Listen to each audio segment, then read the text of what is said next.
Welcome into the Wednesday edition of Supernatural News and Darkness Radio. I'm Tim Dennis. Right over there is the BCB, the big cuddly bear, Beer City Bruiser. How you doing, Bruiser? I'm doing fantastic, Tim. It's a long time no talk, and I enjoy our conversations. I actually look forward to our weekly conversations. I do too. Yeah. I have a good time with it. We're gonna throw a little disclaimer out right away. We had Ziggy Star Pup out for a little while. We were playing around with her a little bit. She's been chewing up everything in sight. So you could probably hear her whining in the background because I had to put her in her crate, her kennel, because she got a hold of a power cord. No problem with that whatsoever. Anybody out there that knows puppies? Puppies love to chew, and Tim, you know about power cords. Puppies shouldn't be chewing power cords. Well, I chew a power cord every once in a while, my friend. So I do know. you? Do you? Okay, so you can relate with her. It's good for the gums. So yeah, we're just looking out for her. Yes. So occasionally you might hear a bark, you might hear a whine. That's not me. It's not Bruiser. It's Ziggy Star Pup. So yeah, just don't be alarmed. It's fine. We're good with doggy whines and doggy barks. That's fine. That no big deal there. We just Mrs. Bruiser's in the background. She's working as well. Yeah. She works from home, so we're not worried about a little dog bark or dog whine. We just had to kennel up Ziggy because we don't want her chewing on electrical stuff. Yeah, otherwise I'd be running around every 5 minutes trying to yelling. You'd hear me yelling, no. You'd be reading the story, and in the background you're no, put that down, stop. Or you hear Mrs. Bruiser yelling, Bruiser, come get your dog. That'd be funny. That would be a funny version of Supernatural News. I would actually kind of enjoy that. I'm not going to lie. I got to tell folks, first of all, it's been kind of a rough week. We've had a couple of friends of the show pass away this week, so we want to dedicate the show, first of all, to them this week. Andrew Lee, who was I mentioned this yesterday, Andrew Lee, who is a former program director at AM 1130, one of the stations that Darkness Radio was on for a while. 2 years into our incarnation, 2008 is when we hopped over to AM 1130, and we're there until end of 2016, beginning of 2017, passed away. And Andrew was the last program director, true program director at AM 1130 that oversaw Darkness Radio. And just kind of sad that Andrew passed away. He passed away suddenly on Saturday morning. And we don't have a true cause of death for Andrew. And we don't really want to dig or bother or anything like that. It was just a tragedy. He passed away at home with his wife. So we want to dedicate today's show as well to him. So it was with loved ones. Yes, he was. Yep. If it's a silver lining to it, he was with a loved one. Yes, exactly. And I think that's kind of how we all want to go. We want to be surrounded by our loved ones and our friends and loved ones, and we want to be with the ones we care about the most. So. Yes. Yeah. And Andrew lived a full life, a good life. He had a Minnesota beer cast that he did. So I know you'd like that, Bruiser. I do. He also did some ring announcing for Northern Lights Wrestling here in town. So, I mean, he had a lot of the same interests we have, beer and wrestling. So I figured I'd bring that up on the show with you here today. So I just wanted to, tip my cap one more time to Andrew. Yes, and I'm sorry for your loss. I know you guys were really good friends because you had a lot in common. Yeah. People don't understand program directors and like on-air talent. You're talking all the time off the air because you got to come up with a program. Yeah. And not only that, there's air checks, which, God forbid you sit there and you try not to crap yourself when you're getting air checked. But Andrew was fair when it came to air checks, too.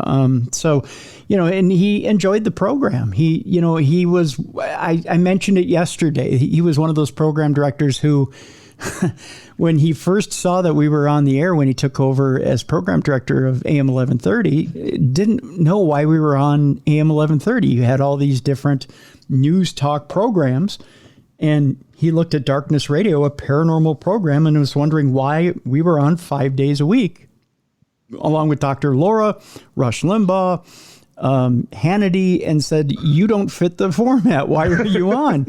And he said, do you actually think you're beating Dr. Laura? And he had said this to Dave. Do you actually think you're beating Dr. Laura in the ratings? And he said, well, let me just take a look. And he has a ratings program that he looks at on his computer. He looks it up and he goes, oh, sure enough, you're beating Dr. Laura in that time slot.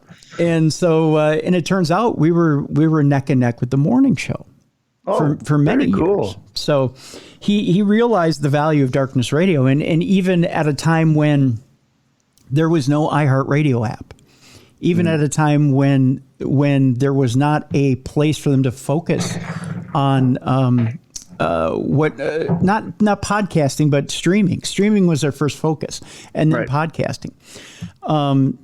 It was corporate's vision to start focusing on the other side of radio, which would be the computer side of things, or the PC side of things, or your mobile device, or streaming. Streaming was the first thing, and then podcasting. So they started to look at it, but they didn't quite know how to monetize it. They were just looking for downloads. They wanted to see what the monthly downloads were. Well, Minneapolis for the longest time was leading all clusters. And the reason Minneapolis was leading the clusters was because of Darkness Radio and what Darkness Radio was doing. Yeah, so that was kind of a cool thing. That was a cool thing. So another exciting thing, I want to get off that subject there, but just want to tip our cap to Andrew Lee and just tell Andrew we're praying for him and his family, and rest in peace, Andrew. And we just thought I really loved my time with Andrew and really appreciated all the breaks he gave us. I appreciate. Also, there's one other pet project I had that he was really behind. Not me specifically, but I'm speaking for Big D too. Extreme Pro Wrestling Radio, a podcast and a radio show that I was on at iHeartRadio for the better part of I think 5 or 6 years, and he was really behind that as well, and got us some amazing things with Extreme Pro Wrestling Radio. So I had the chance to meet, interview, and really talk to some people that I grew up watching on television, admiring, and I got to work with, Animal from the Road Warriors. Oh yeah, he was awesome. Yeah, and very down to earth guy too. Yeah, and to think that a guy I grew up idolizing, that I got to work with him and sit side by side with, and just kind of, pardon my language, shoot the shit with every week.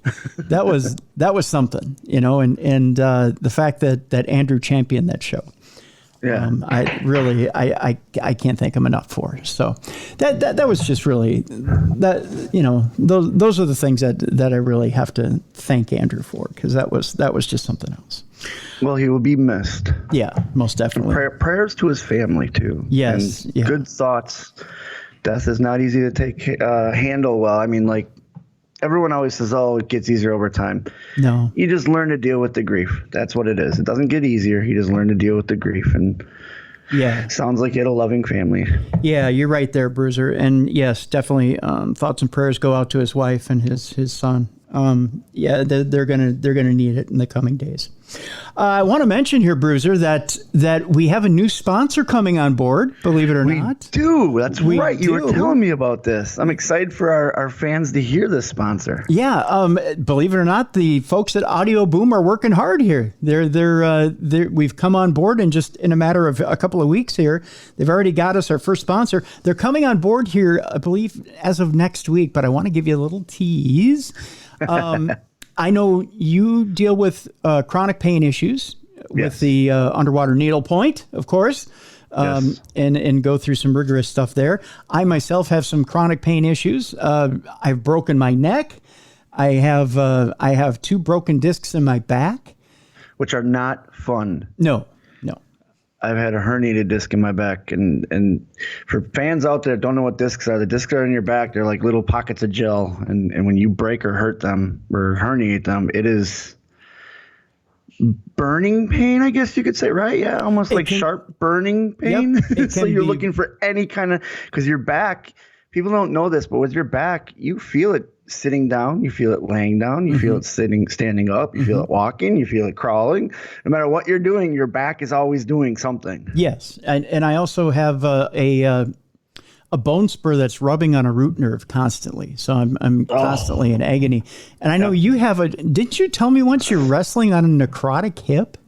Yeah, my right hip is pretty much dead. And so it causes my SI joint, my right SI joint to inflame. The best way to describe it is it feels like someone put a tennis ball right underneath my skin.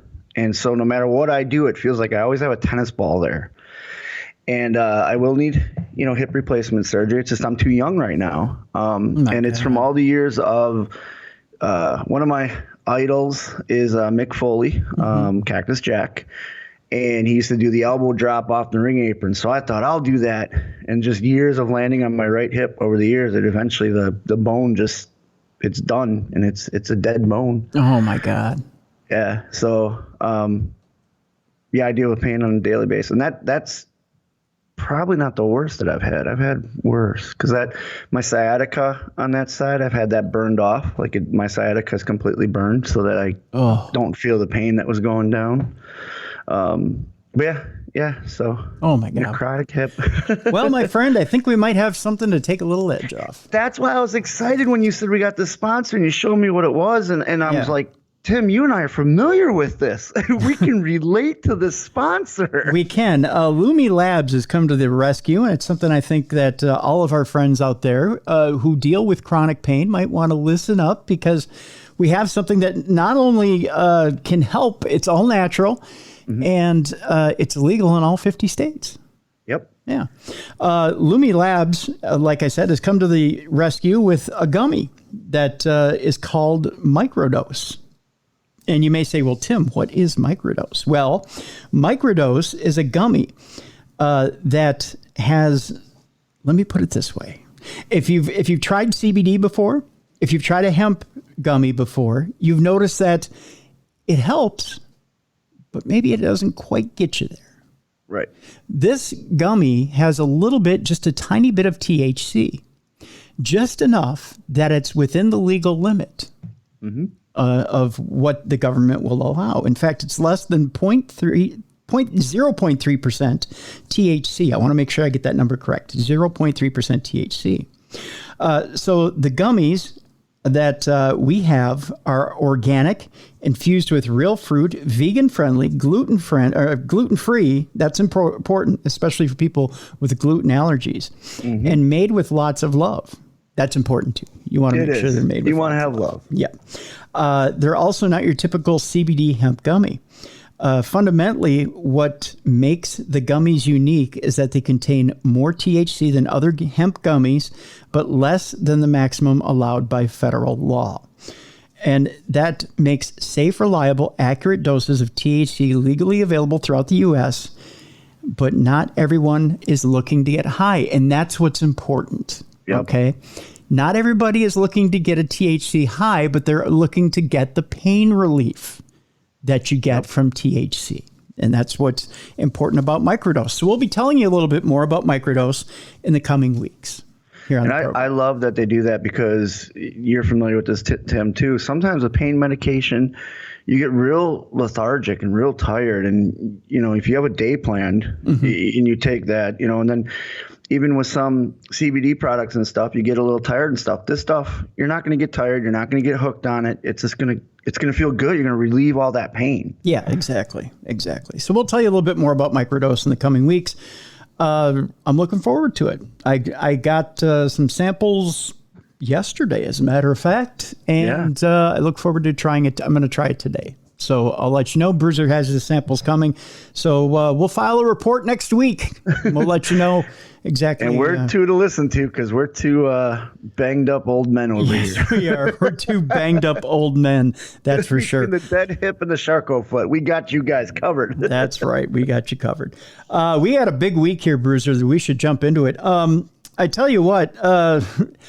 This week's episode, if by the time we're done this week, you aren't completely creeped out and don't want to go hide in a hole and never come out, I don't know what we haven't done our jobs.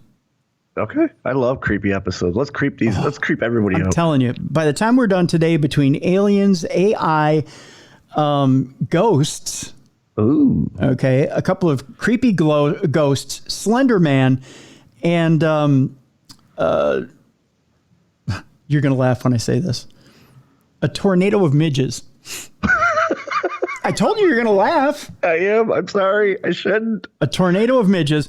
Between all of that, we'll frighten you right out of your socks. I'll have you absolutely paranoid by the end of this newscast. Are you ready? I'm ready. Let's do this. Let's get creepy. We'll lean into the creepy, so to speak. Yeah. Lean into the creepy. One story that was sent to us multiple times from last week that for some reason, I don't know why I've missed this, but I did. Former President Bill Clinton says he asked agents to scour Area 51 for aliens. Oh, so he knew something that we don't know. Mm-hmm. You know, presidents have been denying for, well, I guess, over the last 25 to 30 years that they have found anything at Area 51. There was actually a story that I saw that I clicked on, but I don't have it in front of me here, that says that President Trump was more than aware that aliens were among us or basically coming to our planet. Well, since they formed that committee, the president has to know now. You know, because they formed that committee for the UAPs and stuff, which just proves that all presidents before this president should have known. See, I think he formed Space Force because he knew. And I think because he was just, everything that he knew was just plain scary. Yeah. I agree with that. Yeah. So he was trying to create almost like, what was it? The United Nations of Galaxies or whatever it was in Star Trek, where it's like, that's what he wanted Space Force to be. And I think, and this is not saying anything negative about him. Honestly, I think it might be kind of positive about Trump is that, you know, other presidents in the past took let's wait and see what these things are. I think Trump took a defensive stand about it and just said, you know what, let's be ready. Yeah. You know, if these things are, and he took if these things are somewhat, I don't want to use the word evil. If these things are malicious, malicious. Thank you, Bruiser. There it is. If these things are malicious, maybe we should be ready. Let's be ready. And I think he just said, you know what, and he kind of disguised it by making it like a fun Space Force type thing. I don't know that he made it fun. I think he made Space Force in a way that, hey, you know what? Space is an area that can still be conquered. We can maybe still make a profit off of space, but in the same vein, there are some things we may need to defend ourselves against, without saying we need to defend ourselves against anything, because he never did say that. Right. He never said there's something out there we need to defend ourselves against. But something was reported to him that scared him enough to create this. I think so. I think he knew there's something out there that we need to defend ourselves against. And I think because they created that's why they created this committee. You know, that was the Space Force was the first leap into. Yeah. You know, hey, let's let the public know, but let's ease the public into it. Let's not freak them out right away. Let's ease into it. Yeah, I think. I don't know. I don't even know that he was going to ease anybody into anything. I think Space Force was just put there as a way to, how should I put this? It's a division of our Defense Department that is meant to, much like we guard our borders of the sea, we have to guard our borders of space. So you could launch an ICBM, okay, or you could launch a missile through the air and try to attack America. Who says you couldn't launch a missile from space off a satellite, or you could launch something into the air or launch a ship into the air and try to launch something from space into America? Well, wasn't that what the Star Wars thing was back in the 80s with Reagan and stuff? Is they were afraid of satellites launching missiles? Yeah, something to that effect. Yeah. I mean, he didn't create anything to protect us from it, but that was him acknowledging. Star Wars was supposed to be a net of satellites that would protect us from ICBMs. Yeah. Right. Yeah. But I'm curious now, do you think, Reagan knew and got a report. And that was their way of saying, oh, we're doing this because we don't want other countries to do it. But maybe he was also doing it because he had a report of alien life. No, I you don't think so? No, I think that was just more reacting to things that the Russians were coming up with. Okay. Yeah. Yeah. Yeah, I think that's all that was. But President Clinton, getting back to the story we were talking about, the conversations around UFOs and UAP is growing less taboo with each passing day, with the likes of the U.S. government and NASA publicly announcing further investigation of the unknown objects. Now, former President Bill Clinton says he and a staffer were so curious about extraterrestrial life when in office, they had to double check and see if any aliens were actually being held at Area 51. In a recent appearance on The Late Late Show, Clinton told host James Corden that he and his chief of staff, John Podesta, were hoping to get to the bottom of both Area 51 and the Roswell incident, so they sent security advisors to the Nevada-based Air Force facility for recon work. The quote here is, I said we got to find out how we're going to get to deal with this because that's where we do a lot of our invisibility research in terms of technology, like how we fly airplanes that aren't picked up by radar and all that, Clinton said on the show. So that's why they're so secretive, but there's no aliens that I know of, talking about Area 51. Clinton said that he sent the late Sandy Berger to Area 51 to check it out. At the time, Berger was serving as the national security advisor in the Clinton administration. This isn't the first time that the politician has spoken on the matter. Just last summer, Clinton revealed on a separate talk show that he thought that the odds were in the favor of alien life existing somewhere out amongst the stars. The truth is, he went on to say, we've never proved one, but there are things flying around up there that we haven't fully identified yet. He said on Live with Kelly and Ryan last June. That's when we quickly pivoted and told Kelly Ripa and Ryan Seacrest to think of the vastness of the cosmos. He said, keep in mind there are billions of galaxies in an ever-expanding universe, Clinton added. I mean, you can't even get your mind around the sheer number of things that are out there. No one knows, but I think the probability is that there is something you would call life somewhere else. Corden once asked President Barack Obama about aliens and UAP as well, though he carefully skirted around the question. Obama went on to say, well, when it comes to aliens, there are some things I can just can't tell you on the air. That's kind of an interesting way of putting it. Yeah. Obama shared on The Late Late Show with James Corden. He said, the truth is that when I came into office, I was like, all right, is there the lab somewhere where we're keeping the alien specimens in spaceships? They did a little bit of research, and the answer was no.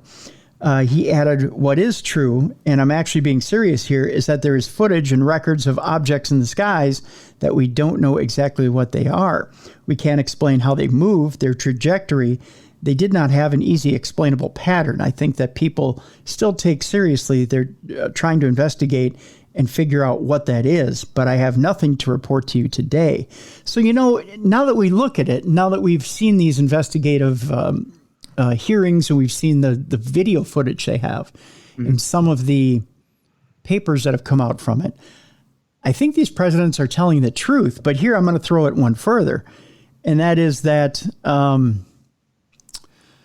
that maybe they don't exactly tell the president everything, or some presidents everything. I think it depends on the president and what their level of what they think is reliability, or what they.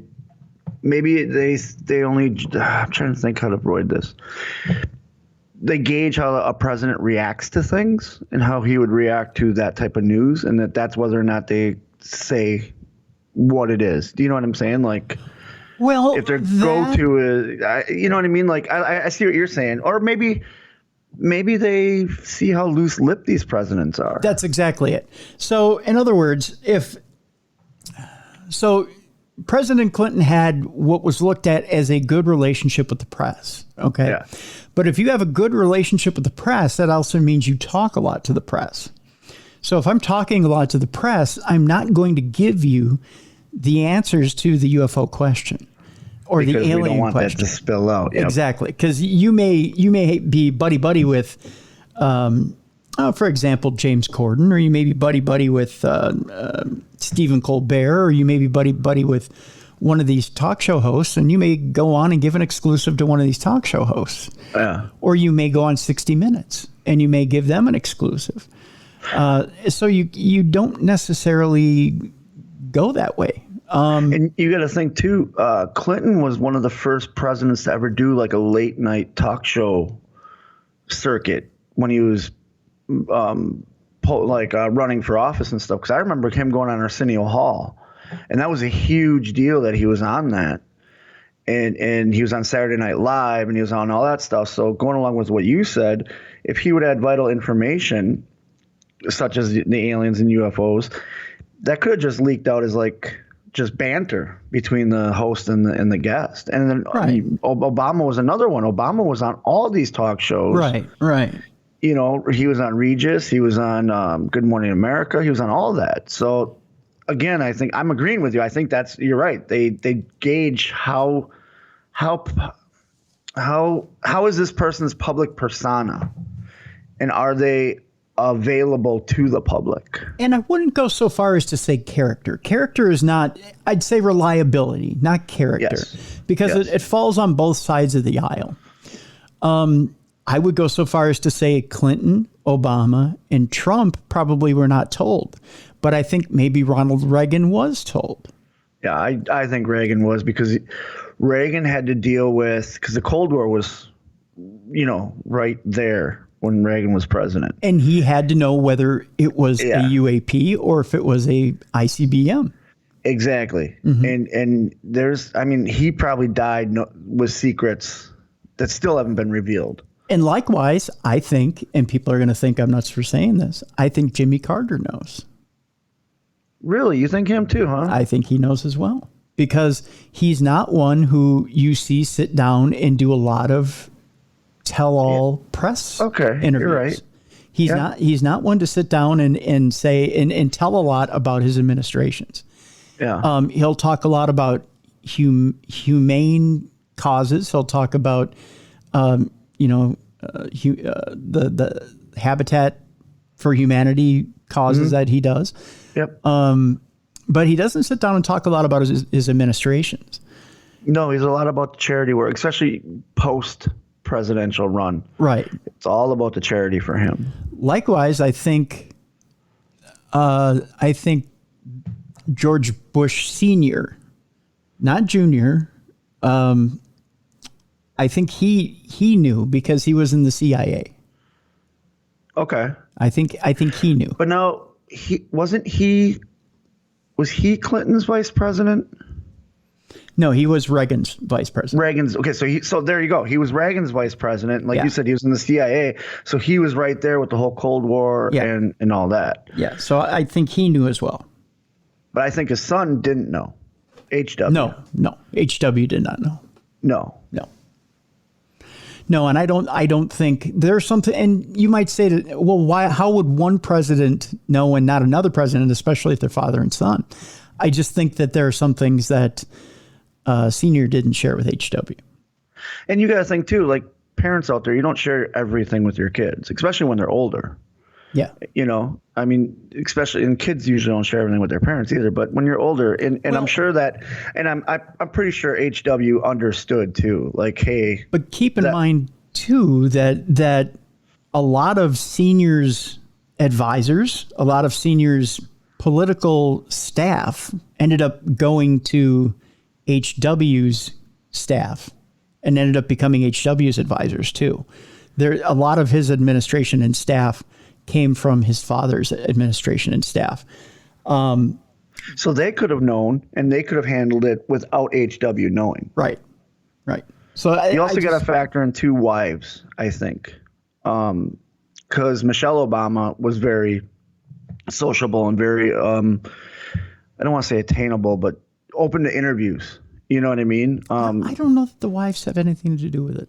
You see, because I hate to use the word pillow talk, but you know how it is. You get home from work, or you lay down in bed and your wife goes, honey, how was your day? And you just start talking. Mm-hmm.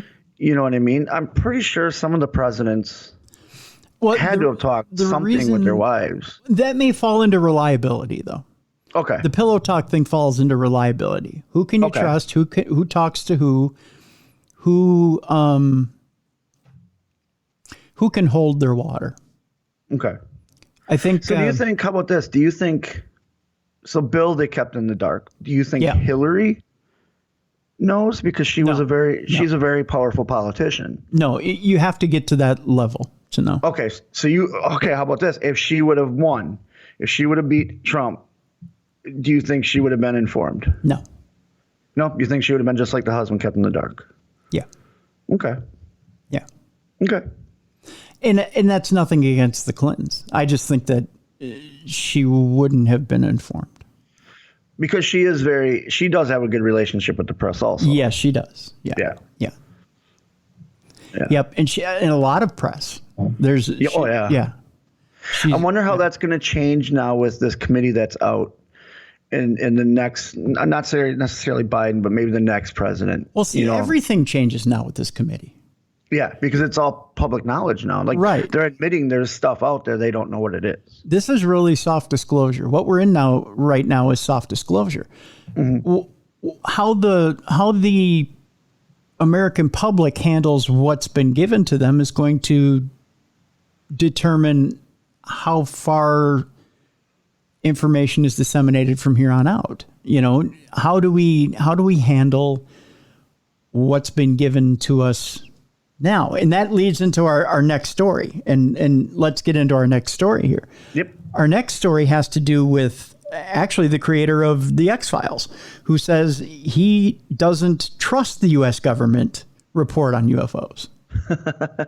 He thinks what we're being given is a bunch of bullshit.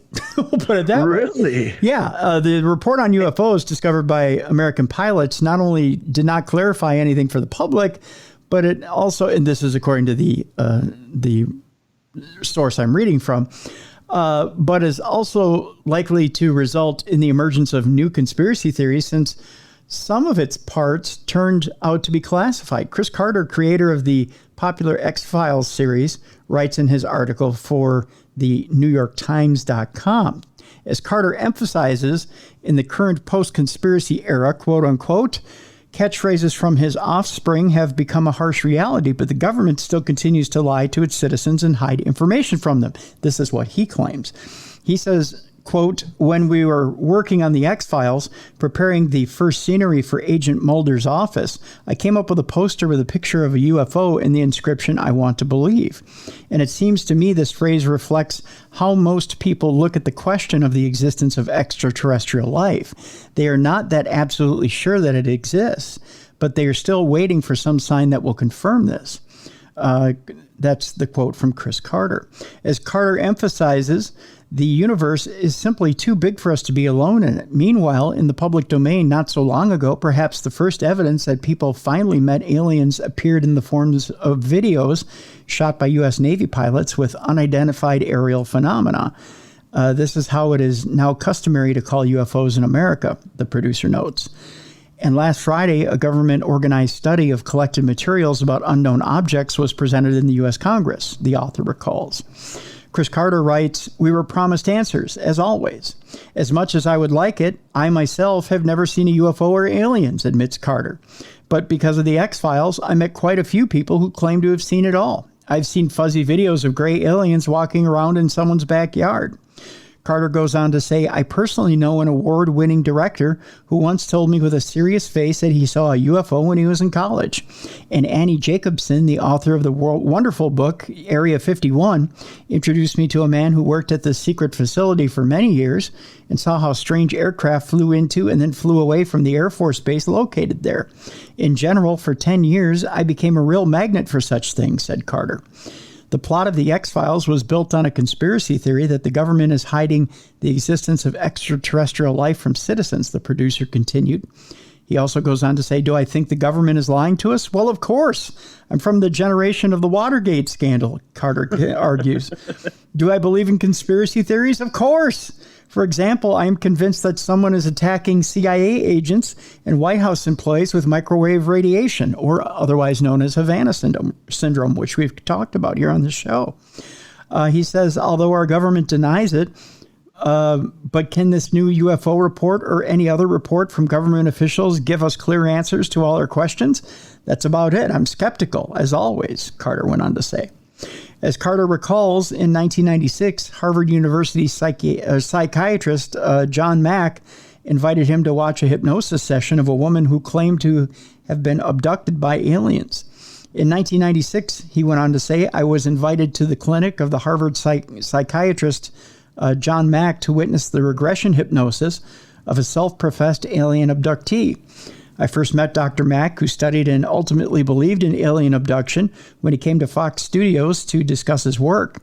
I had used a Roper survey he was involved in, a poll of 6,000 Americans on their belief in the existence of extraterrestrials. That's the Roper survey, by the way, to sell the X-Files as a TV show in 1992, and later read his book, Abduction. So I knew something about what I was going to see.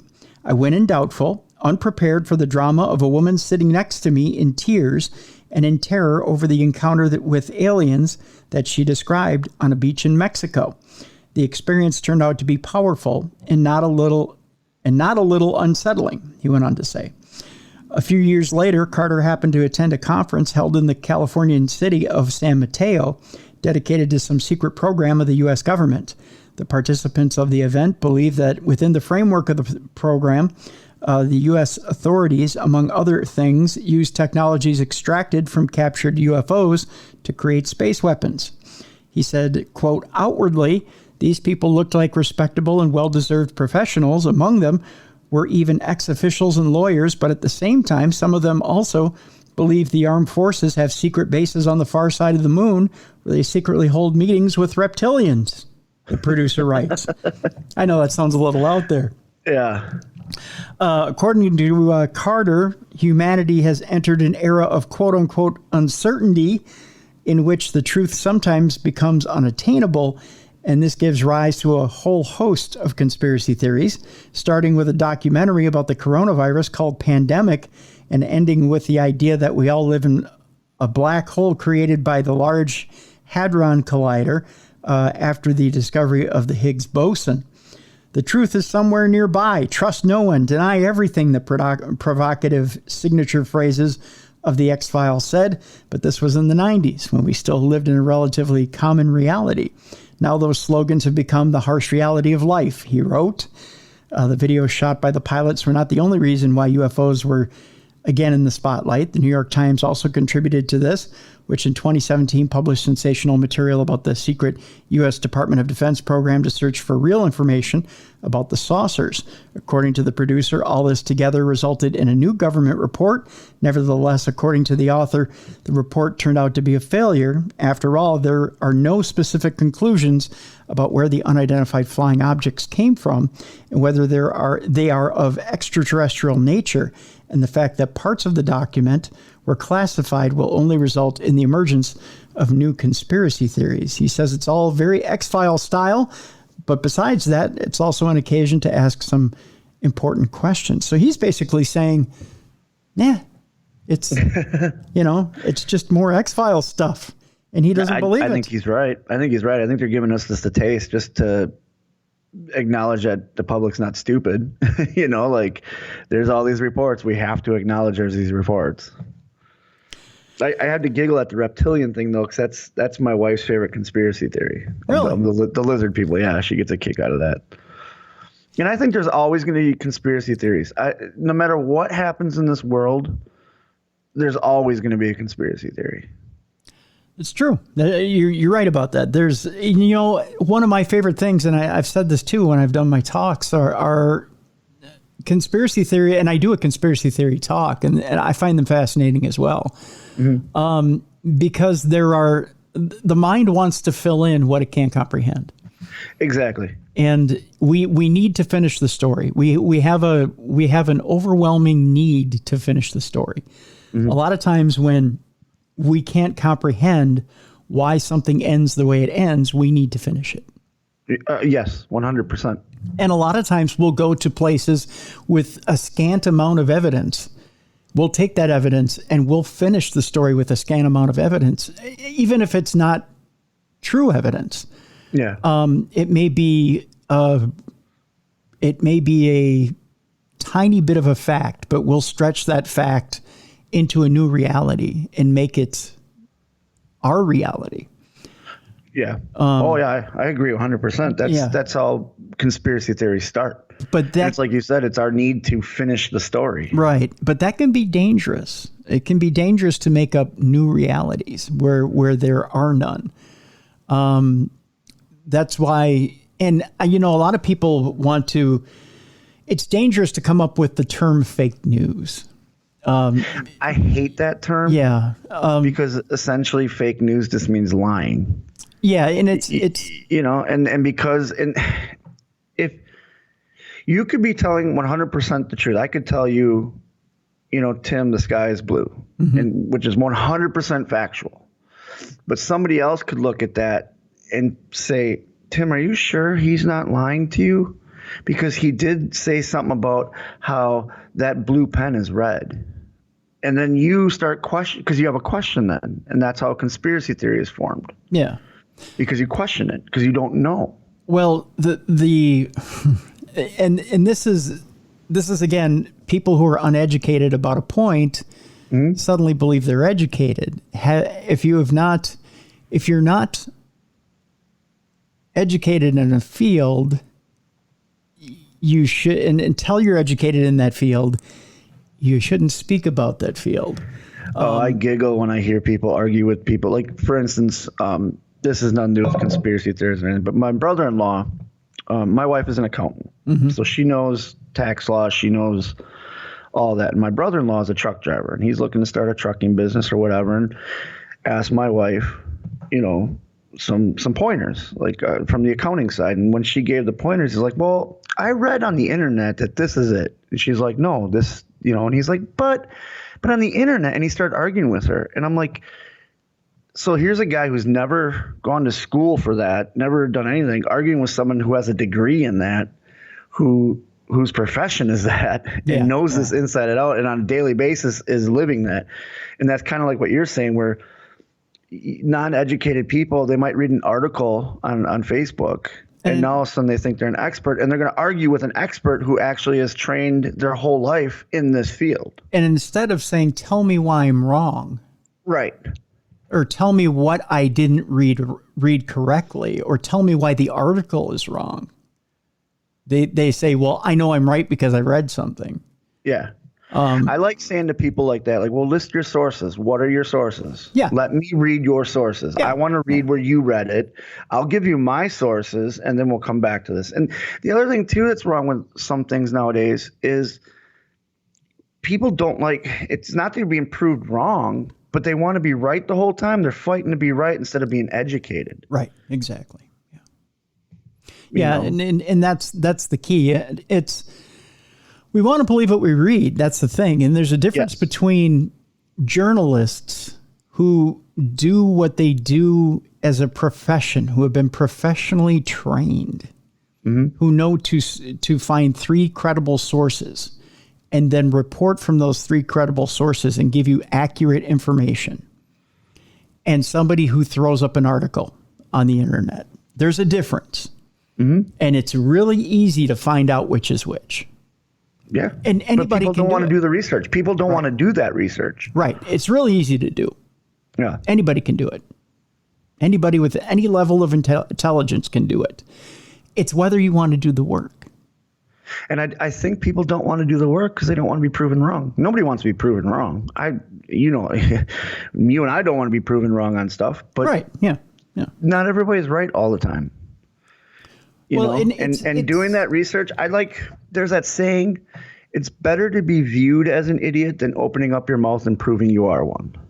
Right. And that comes along the lines of this research thing, like before I comment on anything on Facebook when it comes to, or Twitter or social media, I try to find out as much as I can about that information. And before I say something, because I don't want to say something that misleads somebody. Right.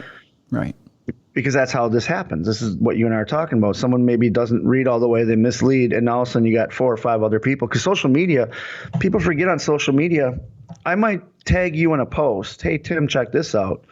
You're not the only one that sees that. Right. There's all your followers, all of my followers that see it also. Right. Right. It's a matter of just being careful. Just be careful when you cite something. Now keep in mind, if it's just a fun article, there's a difference between a fun article. Hey, take a look at this. This is kind of funny. Well, you have people too in this day and age that jump all over stuff where they're like, that's not true. It's a fake article. I've read that. Okay, that's fine. But you might find something that's kind of funny and you just post it. And it's okay to do that. We're supposed to have fun. That's why I love The Onion. Mm-hmm. The Onion is, I remember, I'm so old, I used to have the paper copies. I used to know exactly where I could go in college to find The Onion because I thought that was hilarious. Yeah. But there was people out there that were offended by it. They thought, and I'm like, guys, this is just a ha-ha paper. It's just four guys that got together to entertain each other and take light of what's going on in the world because there's so much serious shit going on in the world. Right. They needed to take a break, and they wanted to present it in the form of a paper, which is now a website, I believe. Right. Just you have to be careful with what you cite, is all I'm saying. That's why I like that Vault guy that you told me about, because I love going to his stuff because he cites everything where he gets it from. Everything that he gets is Freedom of Information Act. So it's coming straight from government documents. Exactly. So he's not twisting anything. He's not putting a slant on anything. He's literally taking the document that he obtained from the government and posting it right to the server. So it's straight from the horse's mouth. Yep, you're getting it straight from the horse's mouth. Now, speaking of getting it straight from the horse's mouth, Bruiser, our friend George Knapp has an article up at mysterywire.com. There's a physicist who's on TV right now who's revealed that he's a UFO hunter for the Pentagon. Oh, really? Okay. This one will knock you back on your behind. And it's somebody that I've gotten multiple requests for to have on this show. Well, then now you got to get him on the show. Now I got to, don't I? One of the U.S. government's premier UFO investigators has stepped out of the shadows to openly discuss his work for the UAP Task Force, an organization created by Congress to evaluate unidentified aerial phenomena. This investigator isn't an unknown. He's been hiding in plain sight, and he spoke exclusively about his investigations with George Knapp. Believe it or not. Television viewers know astrophysicist Dr. Travis Taylor as an intrepid investigator of UFOs and the paranormal at Skinwalker Ranch and on other History Channel programs. Only a handful of people in the world knew that Taylor was leading a double life, secretly working as the chief scientist for the Pentagon's UAP task force. Wasn't he just at that symposium? Yes, he was just at... Didn't I tell you that was going to break news? Yeah. You people didn't believe me. I'm a huge fan of him. This makes me like him even more. You people didn't believe me that it was going to break news. We just broke it. See? I would say, other than the people who already knew on the task force, you're the first person to figure it out, George, Taylor said. As a scientific prodigy, Taylor earned advanced degrees at a young age and spent his entire adult life working on classified projects, first for the U.S. Army, then for defense contractors. I'm still in shock, so forgive me here as I read this. He wrote a book about how the U.S. government should prepare for alien contact, which caught the attention of Jay Stratton, a high-ranking intelligence official who has been involved with each of the Pentagon's secretive UFO investigations, including AAWSAP, the largest UFO program of all, managed by the Defense Intelligence Agency, based at Bigelow Airspace in Las Vegas, funded with $22 million, secured by the late Senator Harry Reid. Stratton worked with AAWSAP, then its successor program, AA-TIP. Later, he took charge of a third effort, the UAP Task Force, long before Congress formally created that team. Jay Stratton, the director of the UAP Task Force, asked me if I would be interested in being the chief scientist, Taylor said. And I was like, yeah, absolutely, of course I would. One of the primary jobs of the task force was to write a report to Congress summarizing the known evidence about UFOs. The team had created a classified briefing consisting of the most intriguing military encounters, starting with the 2004 Tic Tac incident, the the task force whittled down a huge base into 144 of the very best cases. Dr. Taylor helped write the final report. He says, quote, we picked sources that we knew had a chain of custody of the data, Taylor said. And out of those 144 to 143 of them, we still couldn't figure out what they were, where they came from, and what their intent was. Civilian debunkers have tried to explain away the Tic Tac or gimbal UFOs as birds or reflected light, or far-off jet engines, as if military investigators are oblivious to such possibilities. When the UPA task force determined these objects to be genuine unknowns, it wasn't merely relying on brief video clips. But here's the thing. A skeptic and a debunker, they take their results by starting from the beginning, by knowing that the result is going to be this, so they change. They take the analysis to lead them in the direction to do that, Taylor said. The data that we had in many cases, there was more of it than what the general public has and what was released. And so when we say that we had a thing that was from multiple sensors, and it told us multiple things, and we also had eyewitness accounts, audio information, and so on, he said.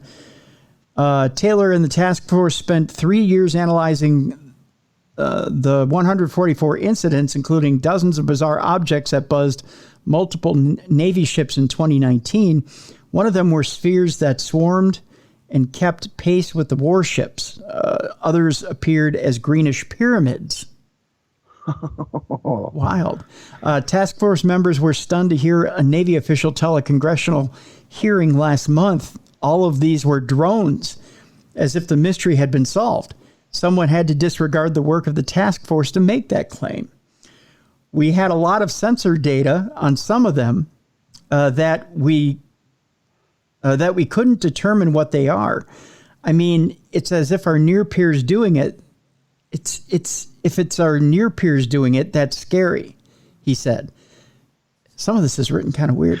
Yeah, that didn't make sense. There's some of our near peers. If it's our near peers doing it, that's scary. So if it's our peers that are near to us, in other words, our peers that are on our same level, our near peers doing it, that's scary. The ones that we're looking to measure the information. So the baseline or whatever. Yeah. He says that's scary. But at the same time, we also never found any evidence that it was our near peers doing it. So we never found out that they're the ones that were debunking this or saying that it was drones. Okay. The drone conclusion was reached after the UAP task force was done and before the new UFO program, AIMSOG, ever started. So who did it? Dr. Taylor went into much greater detail about why the drone scenario falls far short of explaining the 2019 UFO encounters, and also why so many UFO videos appear to be fuzzy. Interesting. That is. And he's a great scientist. I've been familiar with him because of the Skinwalker Ranch stuff, and watching the tests that he does, it's like, wow, okay, yeah, he knows his stuff. You know? Okay, so here's the thing. So Dr. Taylor comes out and says, I'm a UFO hunter for the Pentagon. We had Carolyn Corey on the show. Uh-huh. You remember I told you about that movie, right? Yep. And how incredible that movie was that we featured on the show. And the name escapes me now. A Tear in the Sky. Okay, yeah. Yep. The movie A Tear in the Sky. So Dr. Taylor is in that movie. Yeah, I was going to say, he's in that. He's one of the scientists in it. Well, okay, so she brings him in halfway through. Okay. But he sees, when he takes a look around, now keep in mind, he's also, he's in the Skinwalker show.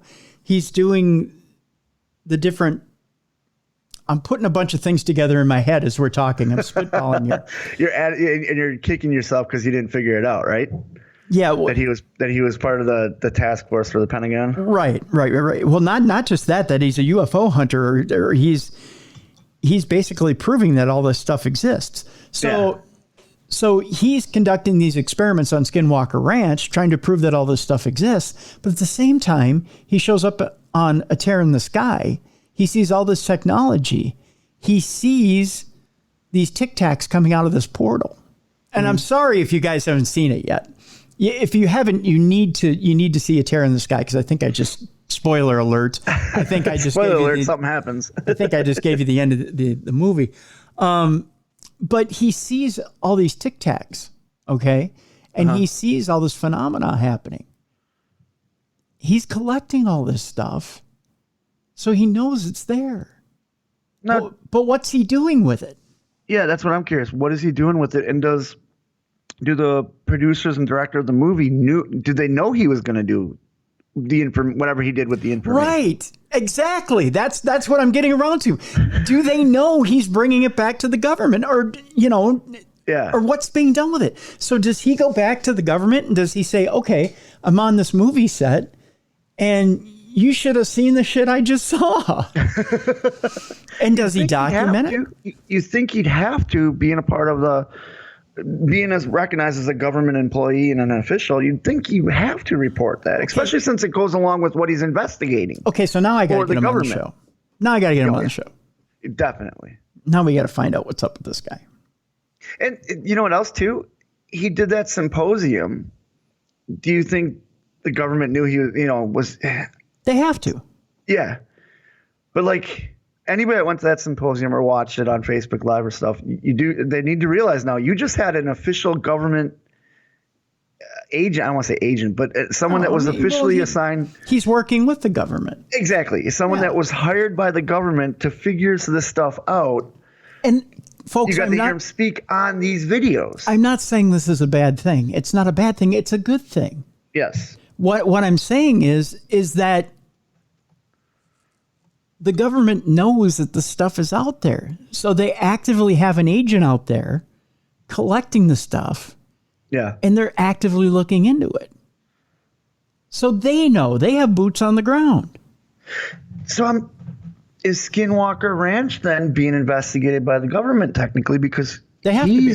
They have to. You know what I mean? Yeah. Because according to the show and according to the landowner and all that, it's all privately funded by him because he's a self-made billionaire and all that, and he bought the ranch because of the history and stuff. That's the whole story behind the show. Well, if you've been watching the show or been looking into it, there's more and more black helicopters flying overhead. Why are these exactly? Okay, so if those black helicopters are flying overhead, Travis has to know why they're flying overhead. Yeah, exactly. This is a conspiracy theory if we've ever heard one. You know what I mean? That's why we got to get this guy on the show. He's got to know what they're doing overhead. Because he's got some really good data from the Skinwalker Ranch show. They've got really good data. They've got to be sharing it. And then the movie here, The Terror in the Sky, has really good data and really good evidence. And they've got to be sharing it. The government's got to know all this stuff. There's got to be a sharing program going on. Yeah, there just has to be. I'm surprised the government allows him to be as public as he is. Because he didn't I'm not. No, you think it's they're like, no, go do these shows, go do the movies, go do the teaching, go to the seminars, go to the symposiums. You think so, huh? Yeah.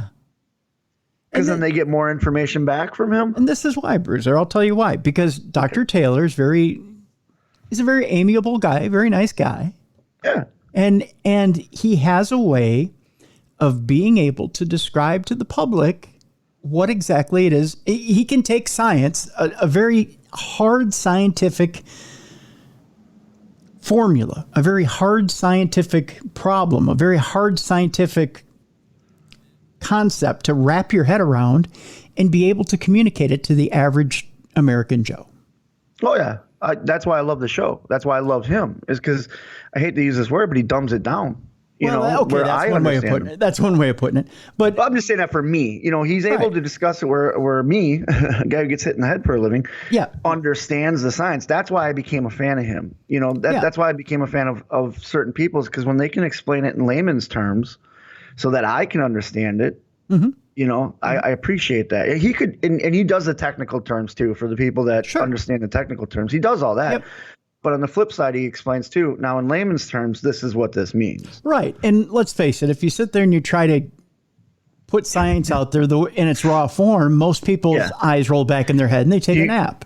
Do you think he does it in layman's terms because he has to deal with the government on a regular basis? Well, that's part of it too. Yeah, I mean, most congressmen, when you try to tell them things in science terms, or you try to put raw science out there, their heads roll back in their head, and or their eyes roll back in their head, and they take a nap too. Yeah. I mean, I think that's most of America. I think unless you have a passion for science, you go through a science talk, and 15 minutes in, your eyes roll back in your head and you take a nap. I'm curious who else that's with him as part of this task force that's out in the public. Well, I don't think that's for us to know. And no. You think it only came out that he did because Nori figured it out? That's why he came out and said yes. Not Nori. George Knapp. Sorry. Yeah. Sorry, wrong George. But you know what I mean? Like, you think he just admitted it because he figured it out and wanted to say, okay, good job, man. But it blew my mind when you said it. Sure. We'll go with that theory. For time's sake, we'll go with that theory. For time's sake, gotcha. Yeah. You gotta work on getting him now. There's so many questions that we have for him. Sure. We'll work on it, folks. And I have been working on trying to get Dr. Travis Taylor. It takes a little bit, but we'll see if we can get him on the show here in the next few weeks. We actually have, we get the next couple of weeks. Actually, we have this week and next week booked up. We get the Ghost Brothers coming up, not this one, not this Thursday, but next Thursday. That'll be fun. Yeah, we get the Ghost Brothers coming up. They're going to talk about Fright Club. So we've got that. I was going to say that the Fright Club is one of my favorite shows. It's so funny. Yeah, so that's coming up, not this Thursday, but next Thursday. And then we're booking forward, so we're working on it. We're working on it, folks. We'll see. That's all I can say. Last story before we go to break, Bruiser. Sounds good. All right. Speaking of aliens, if they're around, they got to have money, right? Oh, they have to. They have to pay for stuff. It turns out that a man discovered an extraterrestrial coin in his roll of quarters. That's how we'll end this segment. Is that an extraterrestrial coin in your pocket, or are you just happy to see me? Oh boy! I can't wait to hear the story. I want to know how he knows it's extraterrestrial and not Canadian. Well, that's a good point. It could be on Trudeau. I never thought of that. I remember going to Canada and they gave me a loonie and a toonie. I'm like, what's this? They're like, that's our money. Like, there's a picture of a goose on it. A loonie and a toonie. That's what they're called. I think the loonie is $1 and the toonie is $2. That sounds like some sort of extraterrestrial sex trick you get from a hooker up in Canada. And it's got goose and stuff on it. I remember I ordered a beer. I hand them because their money looks like plastic Monopoly money. So I hand it to the bartender and she hands me back loonies and toonies. And I look at it and I go, I trust you. What should I tip you? I put my hand out because in America, we don't tip with quarters. You know what I mean? Right. Like, yeah. So she took a loonie and a toonie and says, that'll be enough. And I went back to the Canadian friend of mine and says, I hope that was good. He goes, yeah, essentially you tipped her $3. I'm like, oh, okay. You tipped her $3? Was that too much? $3? That's what I'm like, wait, what? Well, it's for a Canadian beer, which is what kind of Canadian beer did you get? Molson. Didn't like it. I don't blame you. Molson's. I had a Lablat too, and I didn't like that either.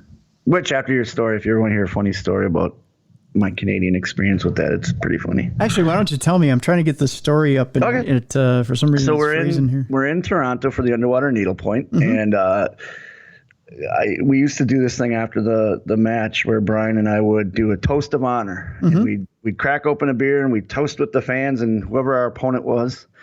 And when we're in Canada, someone brought us Molson and Lablat, and neither one of us liked it.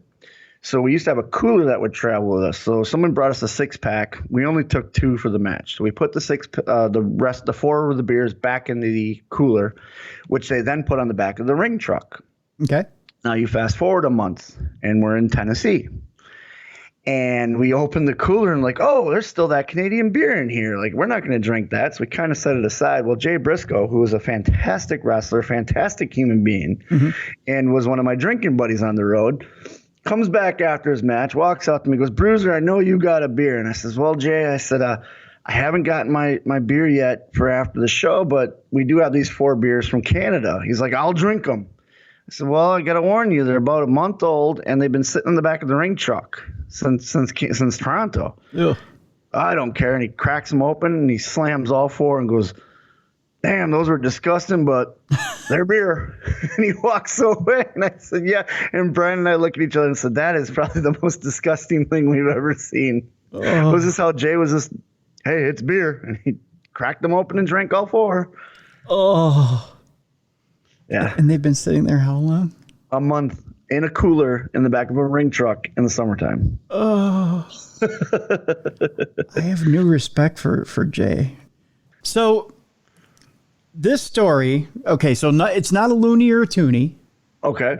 But a man discovered an extraterrestrial coin in his roll of quarters. An unusual quarter has captured attention online this week where it was found by a Michigan man. So close enough to Canada, but not quite Canada. Jordan, who uses the Reddit handle u/Albanese Gummies 327. I wonder creative, I guess. I wonder how good the gummies are in Albania. I don't know. I've never had them. I don't know either. That just seems like a weird handle. And preferred not to give his surname. Shared a picture of his find on Reddit's r/coins forum, where it grabbed attention as it appears to feature an alien in its design. Jordan told Newsweek, checking coin rolls is a hobby of mine that I love to do in my spare time. So obviously it's a lonely life for Jordan. Yeah. He says, I was inspecting a large bag of quarter rolls, opening them one by one to look for older pieces with high silver content.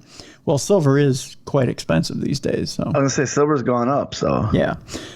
In one of the rolls, I was immediately startled by an odd coin featuring the bust of an extraterrestrial.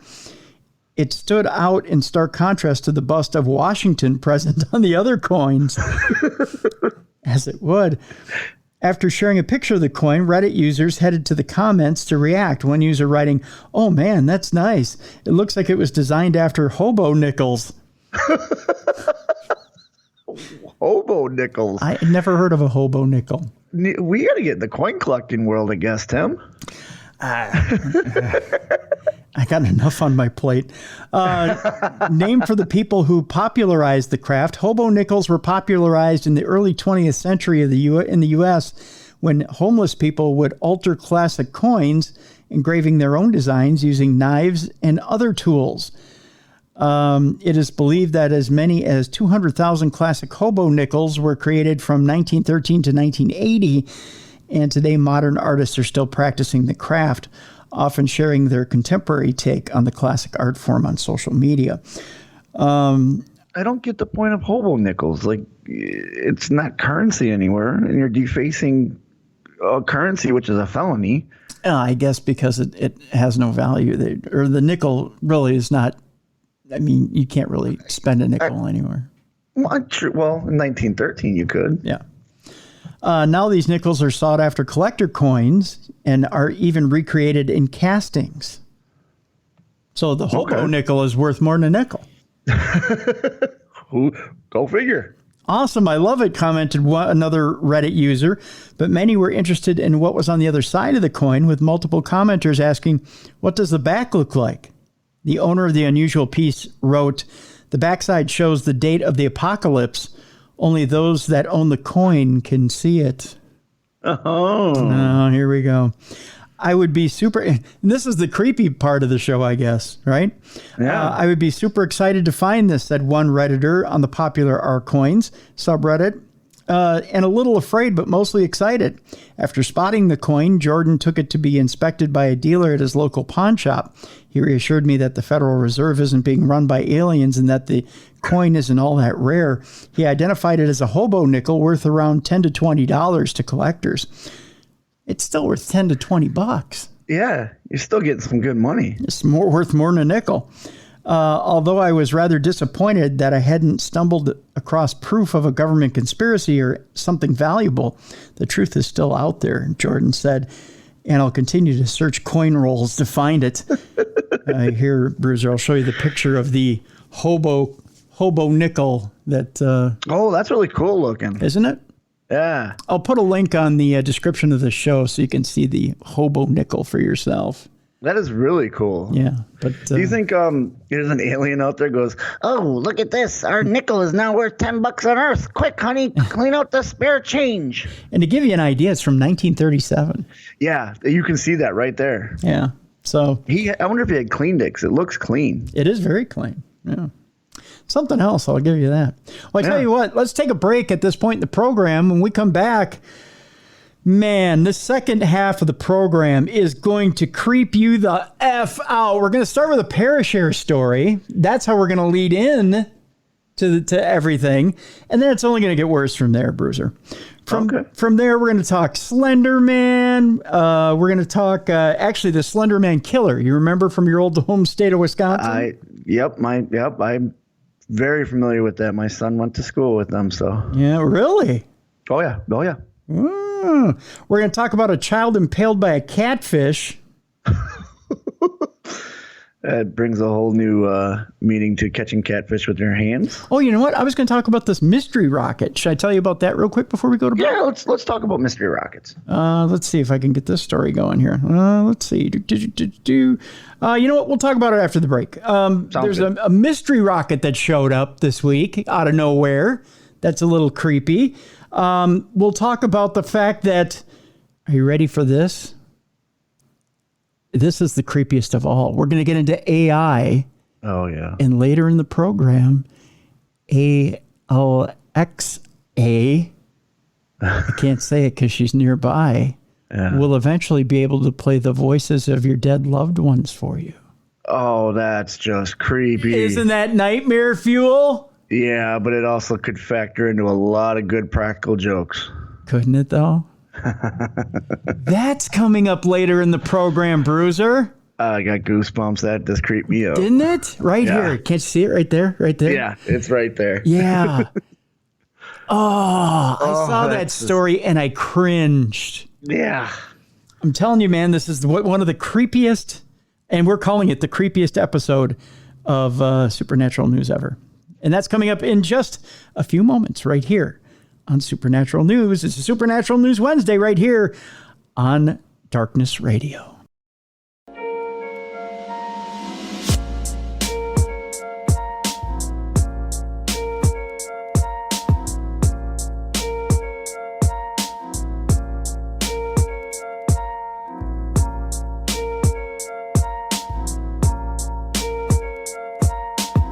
Welcome back to the best in paranormal podcasting. This is Darkness Radio. It's a Supernatural News Wednesday. It's the creepiest Wednesday. Creepy Wednesday. Very creepy Wednesday, Bruiser. We promised you the mystery rocket story first, so that's what we're going to do.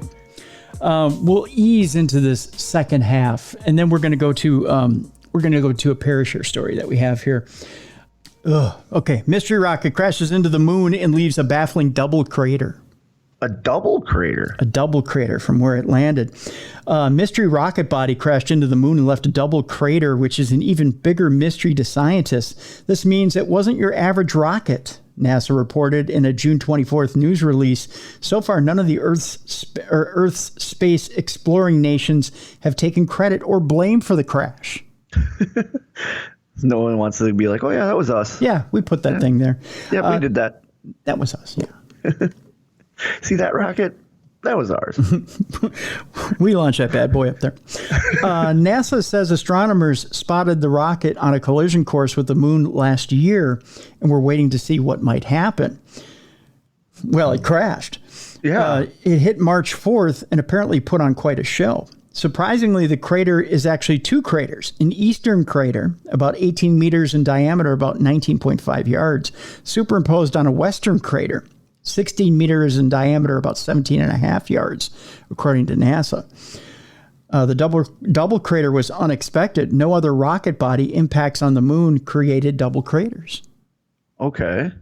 So I wonder what happened. Did a piece bounce off after it hit? Bounced up? Well, no, because there's no gravity, so it won't come back. Yeah. I don't know. At least 47 NASA rocket bodies have created spacecraft impacts on the moon. That, according to 2016 data from Arizona State University.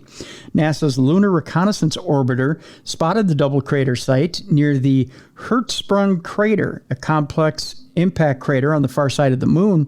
The double crater may indicate the rocket had large masses at each end, which is not the norm, NASA says. Spent rockets typically have a heavy motor at one end and a lighter empty fuel tank at the other. So what was the additional heavy mass? NASA didn't offer guesses. Since the origin of her rocket body, or of the rocket body, remains uncertain, the double nature of the crater may indicate its identity. Okay. That's it. So we're going to have to send somebody up there to see what it is. I'm not going. I'm not going either. I'm not trained for that. I'm not trained for it either. I don't know why you're looking at me, but I'm not driving that far. I'm not trained for that stuff. I don't know about you, but I got a cast on my leg. I'm not prepared for that stuff. Just saying. I couldn't go through the training. I'd throw up. Look at you. The one who downs beer all the time is like, I'm not going to throw up. Yeah, I'm not also spinning in circles at what G-force, while I'm down. That would be fun. Getting on one of the chairs that they train astronauts in that spin around at so many G-force and trying to shotgun a beer. We'll see if we can arrange it. We actually have a list. No. What do you mean, no? Yeah, it would be fun. We have a listener that works at Johnson Space Center. Oh, I'm in then. If you can get me in there, I will do it. I'd be more than happy to. I'm going to try and see if I can get this person to get you in there. Yeah, I will definitely throw up, but I'm willing to do it. You bring that warm beer from the ring truck that's a month old, and we'll get you in there. See, I'm in North Carolina now. I can get my Yingling, so I will bring in fresh cold can of Yingling, and he straps me in that thing. We start going. He gives me a thumbs up. I'll shotgun that beer. We're getting video. We're going to put it. Oh yeah, definitely. We'll film it. All right, I got it. Got a Parashare story for you here. All right. Once again. Yes. Thank you very much for the Parashare story. We want your Parashare stories. What's the deal, folks? We want your Parashare stories. We want to read your experiences with the paranormal. Send it to tim@darknessradio.com. Once again, tim@darknessradio.com. This one comes from Tom, otherwise known as Draven, and it has a YouTube equivalent. So we're going to put the link in the description of the show. Okay. So you're going to be able to see video along with this this story.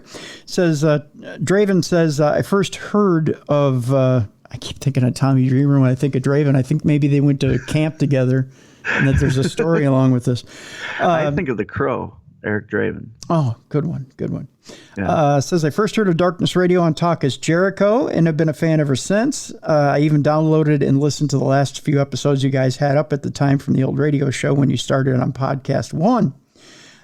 So I have had experiences with the unexplained throughout my life, from shadow people, phantom voices, psychic phenomena, do. He said, oh, so I got to give you one of these. Phenomena. Oh, no, not one of those. My button bar reset from when I banged on the table the other day. So that means I actually have to, I didn't want to give you crickets there, Draven. I'm sorry. That was my fault. I need to give you one of these. Phenomena. There you go. So there it was. You get one of those. Phenomena. Yeah.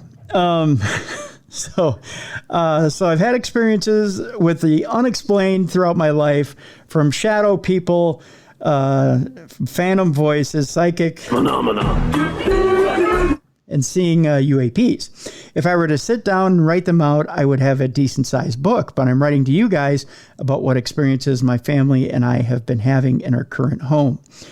We've moved into our current home here in Fairfield, California 12 years ago, and my first experience was the morning after our first official night in the house. I was downstairs in the area where we have a wet bar. From where I was standing, I could see the 2 sets of stairs leading down to the level I was on. I was getting ready for work when out of the corner of my eye, I saw what I thought was our roommate at the time coming down the stairs and walk past me. When I said morning, I looked over to where I saw the shadow move to, and there was no one there. I could have sworn I saw him bound down the stairs, as what I saw had a human-like jaunt to it and not swift movement. As I was standing there confused at what I saw was our roommate came bounding down the stairs, just like what I saw a couple of minutes previously. He came down in the same manner and followed the same path and direction. From that point on, we have had experiences with shadow figures in our home. One evening a couple of years ago, I had a shadow figure actually get in my face. I was sitting on the couch with my wife watching TV, and I had been seeing a dark shadow off to my left. After a few minutes of ignoring it, I finally looked up to the left to where I was seeing the shadow, and it was like someone was standing there, and they bent over and got nose to nose with me. Ugh. That is creepy. Yeah. At that point, I said in a stern, annoyed tone, "Get out of my face." Yes. Then it dissipated. Stand your ground, Draven. That's right. We've seen these shadows off and on for the past 12 years. We've had friends who were sensitive say that there are places in the house where they just get an uneasy feeling. After our roommate moved out, those same friends said that some of the negative energy that made them uneasy lifted. Interesting. Yeah. Yeah. It could have followed the roommate. Yeah. We figured that he was a conduit for some of the activity in the house. Yes, the activity did get less, but didn't stop. Besides the shadows, I have been touched by unseen things, have had my hair moved while I was sitting on the couch watching TV when it was in a ponytail, and my eldest daughter told me that one night she saw my doorknob shake like someone was trying to open the door. One evening I was checking on my son, making sure he was asleep. He has autism, and sometimes it's very hard for him to fall asleep. As I was closing his door, all of a sudden the door was really hard to close, and then the door handle was ripped out of my hand, and as the door flew open, one of the cats ran out of the room. At that point, the door returned to being able to function normally. I guess whatever was here was trying to let me know that the cat wanted out of the room. I guess so. Yeah. Now, this brings me to August of 2020. We had gotten back from a friend's wedding in Fresno, California, and with it being late, the younger two kids went straight to bed since it was a 3.5-hour drive back from the wedding. A huge summer storm had just rolled in, and this storm was one of the many that was the cause of the fires we had here in Northern California.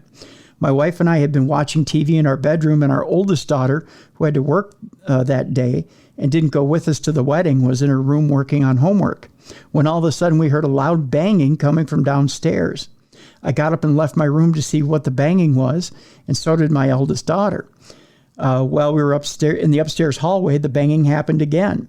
We thought it was someone at the front door and went to see who it was, or who was knobbed the door at this late of night, it says, since it was around 11 p.m. I think he meant knocking at the door. Yeah. When I opened the door, there was no one there. I called out just in case they left in the time it took for me to get to the door from upstairs, but no one answered.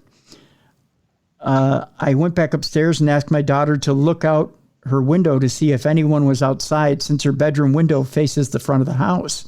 She saw no one. Then the banging happened again. This time it came from the side yard of our house, which is behind our fence. I raced down to the garage to where I can access the side yard, and no one was there. My daughter followed me downstairs, and she saw that no one was there as well. As we stood there wondering if someone was messing with us, the banging happened again from the ceiling above us in the direction of my daughter's room, who was standing with me. Then the banging happened again next to us on the outside wall in the side yard that we had just investigated. Boy, this thing is really messing with you. Yeah, this thing's going all around, wanting him to do a little wild goose chase. A lot of dancing going around here. Yeah, and it's not just him, it's his daughter also. Yeah. At this point, we figured that this couldn't be a live person doing this because the banging was moving to different parts of the house faster than any person who isn't named Barry Allen could move. Nice flash reference. Great reference. Yeah. I love that reference. Yeah. Since I'm an amateur paranormal investigator, I grabbed my camera set up in my garage and let it run. Yeah, good.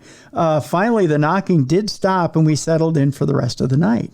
For the first few days, the banging kept coming back every night around 10 p.m., and would last till around 2 a.m. on most nights. God, that's a long time for that to be happening. Especially when it's moving all over the house. Mm-hmm. In those days, I would set up my equipment to document the goings-on. The knocking did settle on the wall between my son and youngest daughter's room. the shared wall on my son's side in his closet, and there's no way he could get to the wall to knock on it himself. Then a week after it started, we did a proper investigation, which we recorded and live streamed on Facebook.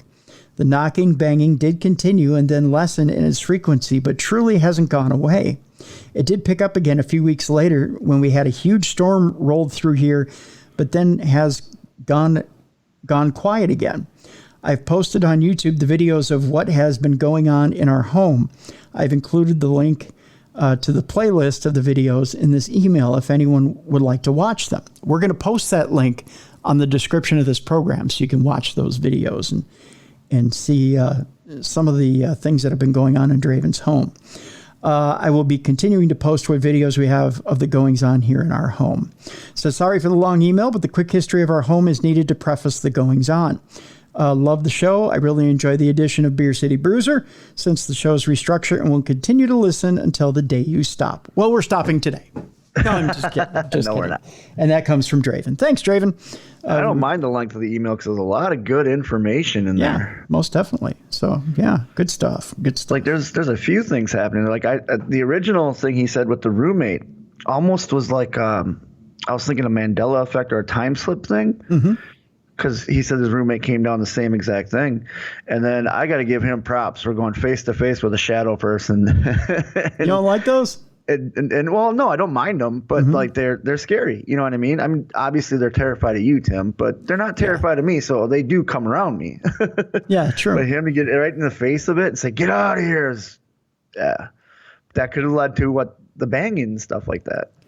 Well, I think and again, I've told this story 1,000 times. I hate it when we repeat stories 1,000 times, but I did at the Palmer house. I kind of had a discussion with one where I was like, "Do you want me to come around the corner?" I'm coming around the corner, and I felt like I was talking to a baby. But yeah, I've had discussions with shadow people before.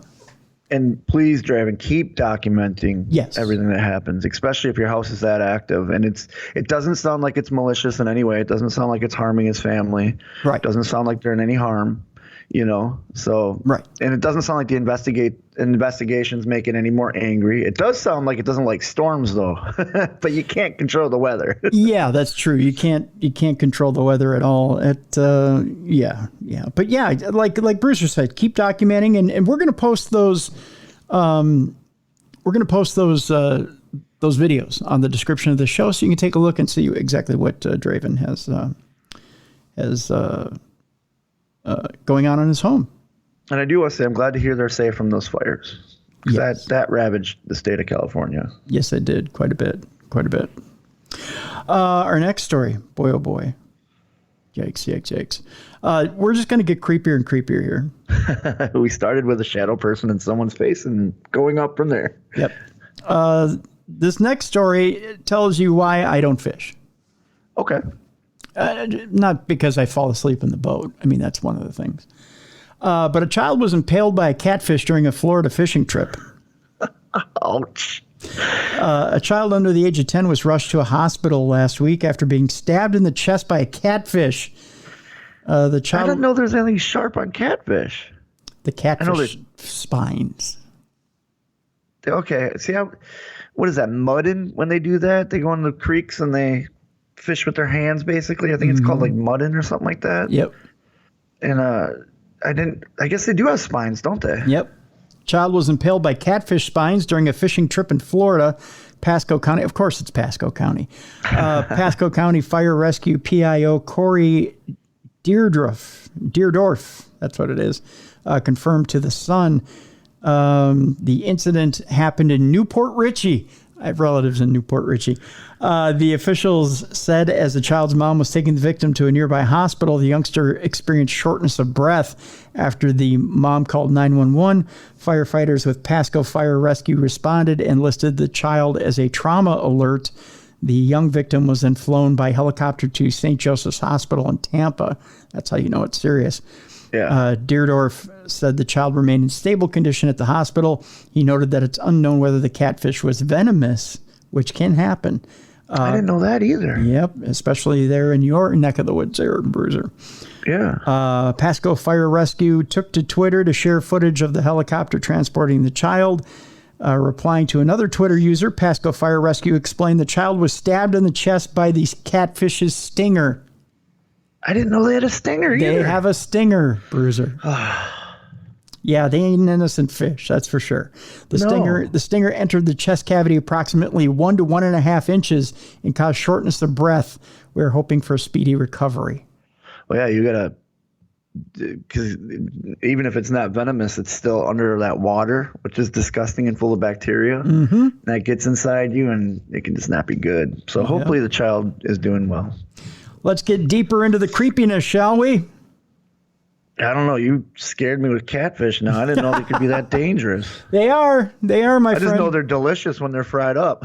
Well, they are at that, yeah. A haunted inn is a ghost hunting hotspot with a catch if you want to stay the night. Oh, okay. I can't wait to hear what this catch is because I want to stay the night. Well, you may not. You got to go over to England first of all. That could be creepy enough.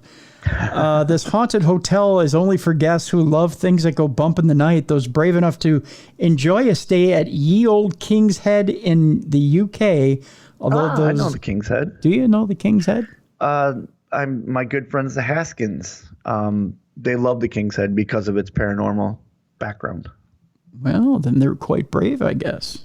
Yeah, I'll have to message him and say, hey, we discussed the King's Head on today's show. There you go. Although those guests wishing for a spooky evening may sign a waiver upon arrival and agree to have the night filmed to air in a weekly episode on the My Haunted Hotel YouTube channel, that's part of it. Built in 1622, the hotel in Chester has a long and colorful past, starting as a townhouse before moving on as a stint as a brothel, and then being converted into an inn in 1714. With footage showing chairs moving by themselves, guests being screamed at by supposed entities, and haunted dolls flying at guests in the nursery. I know some people who tapped out at screaming entities, but haunted dolls flying at you. You throw it in the dolls, and I know people are tapping out right now because of the dolls. That's right. It's certainly not for the faint of heart. The UK hotel was sold to paranormal enthusiast Harry Achilleos in 2012 when it was operating as a fully working hotel.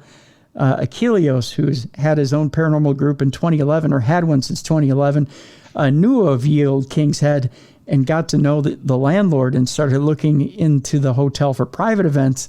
The place was so active that I asked the landlord if I could put cameras in the rooms to document any activity. Achilleos told NeedToKnow.online. He informed me that he was selling the building, and I purchased it. However, Achilleos was unable to run investigations 24/7 as it might disturb paying guests, which led to the hotel fully succumbing to its spooky reputation and opening as a designated ghost hunting mecca named My Haunted Hotel, complete with its own team of paranormal investigators on site. Kind of interesting. That's cool. There's a whole room with upside-down crucifixes in it. That is creepy. Did they purposely hang the crucifixes upside down? Yes. So creepy dolls, screaming ghosts, upside down crucifixes. Yes. Yeah, that's terrifying. Yeah, that's yeah. That's messing with something you don't want to mess with. Yeah, exactly. However, if you stay, you're fully expected to participate, quote unquote, and agree to be filmed no matter how scared you get. The Erie Hotel got an even spookier makeover by designer and paranormal investigator Brett Jones, with slender man-like figures on one wall, satanic crosses, a ghostly nursery, a mirror room, and a pentagram-clad floor. Oh, why? So your Roomba can do a satanic ritual or something? There you go, buddy. Yep. Wow. According to Jones, after redecorating the hotel, the paranormal activity intensified. Oh, of course it did. Yeah. You're adding all this satanic stuff to it. Mm-hmm. And then the mirrors, everyone knows mirrors are gateway to the other side. Yeah. It's Portal City over there, and it ain't a good one. No. It just depends what kind of portal you want to go through. What portal you want to visit, we'll put you in that room. Yep. We have really disturbed something in the building. No shit. And every night has been an incredible experience for our guests, he went on to say. What does the night in the hotel look like, you may ask? Well, let's answer that question. Brave guests who have booked a stay can check in at 8:30 p.m. Then they are fully briefed ahead of the investigation before going into their rooms. There are 16 cameras that monitor the entire location from the 6 bedrooms, the old brothel section, the top corridor, and even the cellars. Throughout the night, guests are contacted via radio by the My Haunted Hotel team, who oversee the entire investigation from the control room. Typically, guests investigate and explore the rooms and are encouraged by the team to conduct lone vigils and various experiments throughout the building. Guests have the option to turn their rooms cameras off after 2 a.m. when the investigation ends, and checkout is the following day at 12:30 p.m. So they let you get a little bit of sleep if you can sleep. Yeah. But at that point, you probably pissed everything off. It's just going to keep you up. Exactly.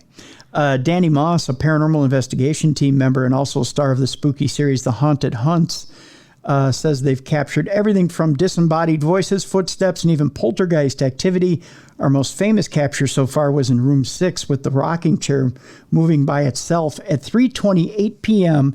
on a Wednesday afternoon. He recalled before opening up about a particularly disturbing piece of the property's history. One of the biggest mysteries of the building is when it served as a brothel during the 17th century. He said, we believe that one of the ladies who worked there actually fell pregnant. How do you fall pregnant? Do you just trip and land on it? Or you slip and go, oops, sperm got in me, I'm pregnant. Yikes. Which, of course, was forbidden.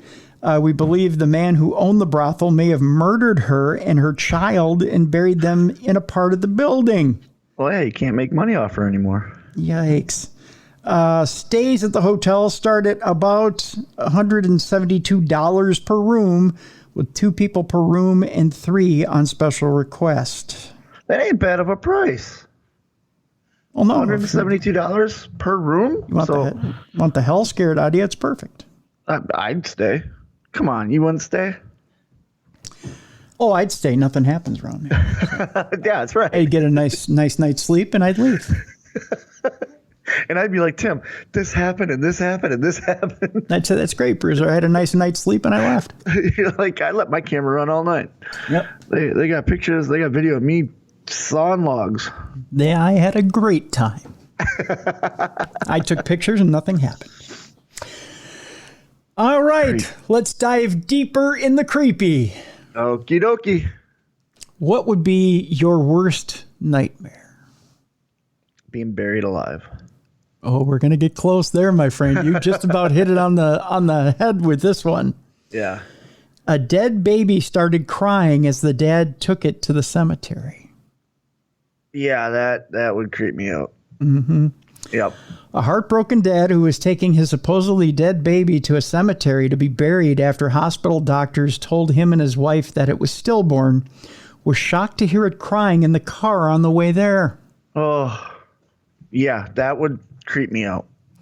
Medics at the Ürgüp State Hospital in the city of Adana in south central Turkey had even issued a death certificate after coming to the conclusion that the baby boy who was born in the 5th month of pregnancy was dead.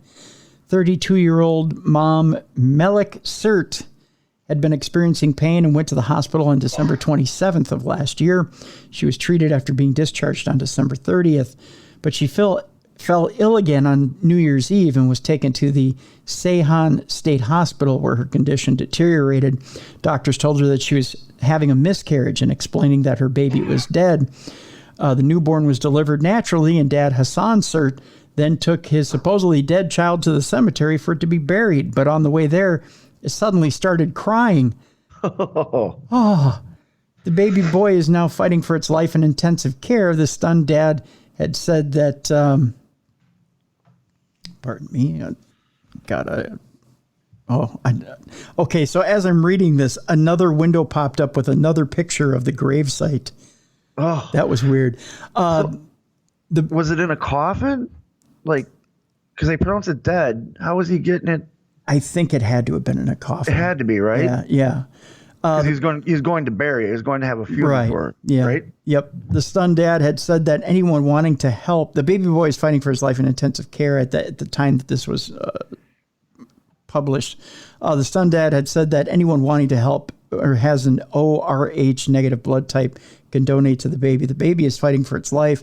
Since we haven't given him a name yet, donors can give blood to for the CERT baby. An investigation was launched by the authorities against the hospital in a bid to determine if any negligence took place. So there you go. Well, I'd say so. They pronounced the baby dead, and it was clearly alive. Clearly alive. I've heard stories like that too, where like a baby will come out and they'll be stillborn or whatever, and then they'll put it on either the mother's chest or the father's chest, and all of a sudden it comes back to life because of the connection between the parent. That's true. Yeah. I've heard that before. That's why I'm curious. Did they put it in a coffin and all that, or was the dad actually holding the baby while they were going to the funeral? Because him holding it, you know what I mean? Yeah, I think it was probably in a coffin. Yeah. Still, that would creep me out. It would. That father had to go through a gambit of emotions. A range of emotions. Yeah. Yeah. First he's depressed and grieving, and then all of a sudden he's creeped out because his kid's crying. Then he's happy because of it. Then he's angry at the hospital. You know, I mean. Right. Yeah. That poor family. Yeah. I mean, there's like you said, a ton of emotion there. Yeah. In a short period of time too. Right. Yeah. I mean, I wouldn't know what to think. I'd be, I think, emotionally exhausted would be. Oh yeah. Yeah. Would be the reaction there. Yeah. We move on. We go to your, I believe, your old stomping grounds there, Bruiser. Yep. An incident from 2014 is being brought up once again.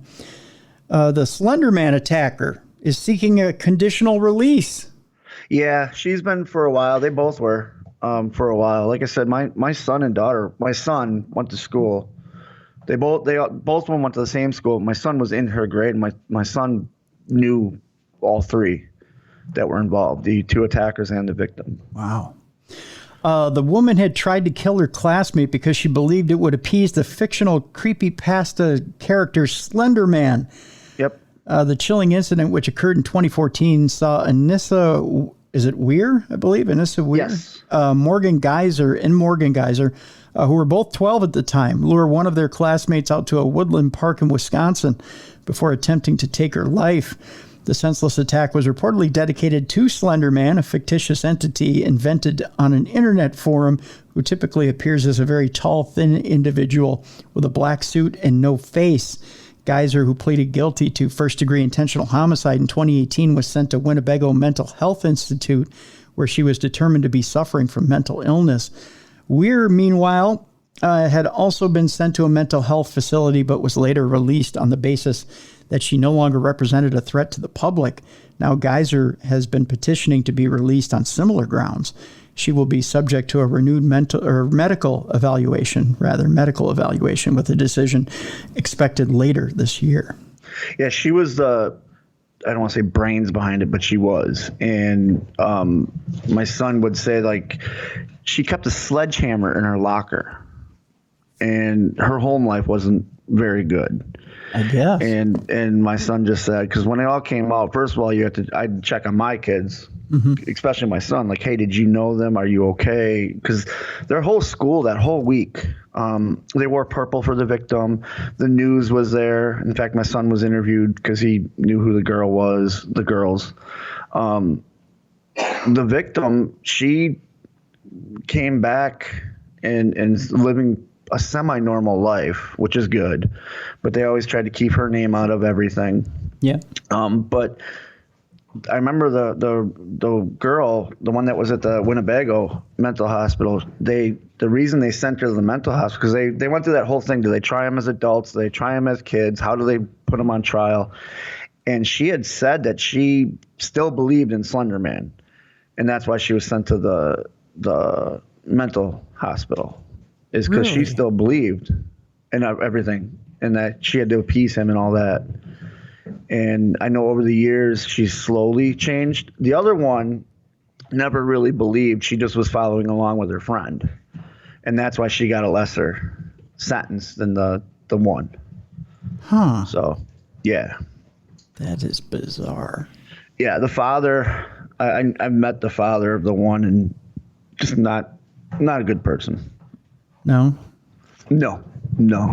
You feel bad for the way that she was raised, and you can see it's kind of like what you had talked about the other day on the interview, the nature versus nurture. Yeah.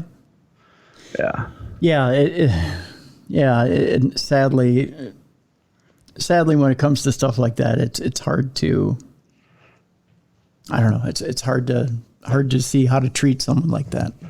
Yeah. You know? And my son said, like, after it happened, my son goes, yeah, he goes, nobody was surprised. Morgan, I believe her name was, he's like, she was weird. She wasn't bullied or anything like that. Mm-hmm. I asked my son, I'm like, was she picked on? He goes, no, she always kept to herself. And she was weird. She'd keep random weapons in her locker room. He remembers seeing her have a sledgehammer in her locker.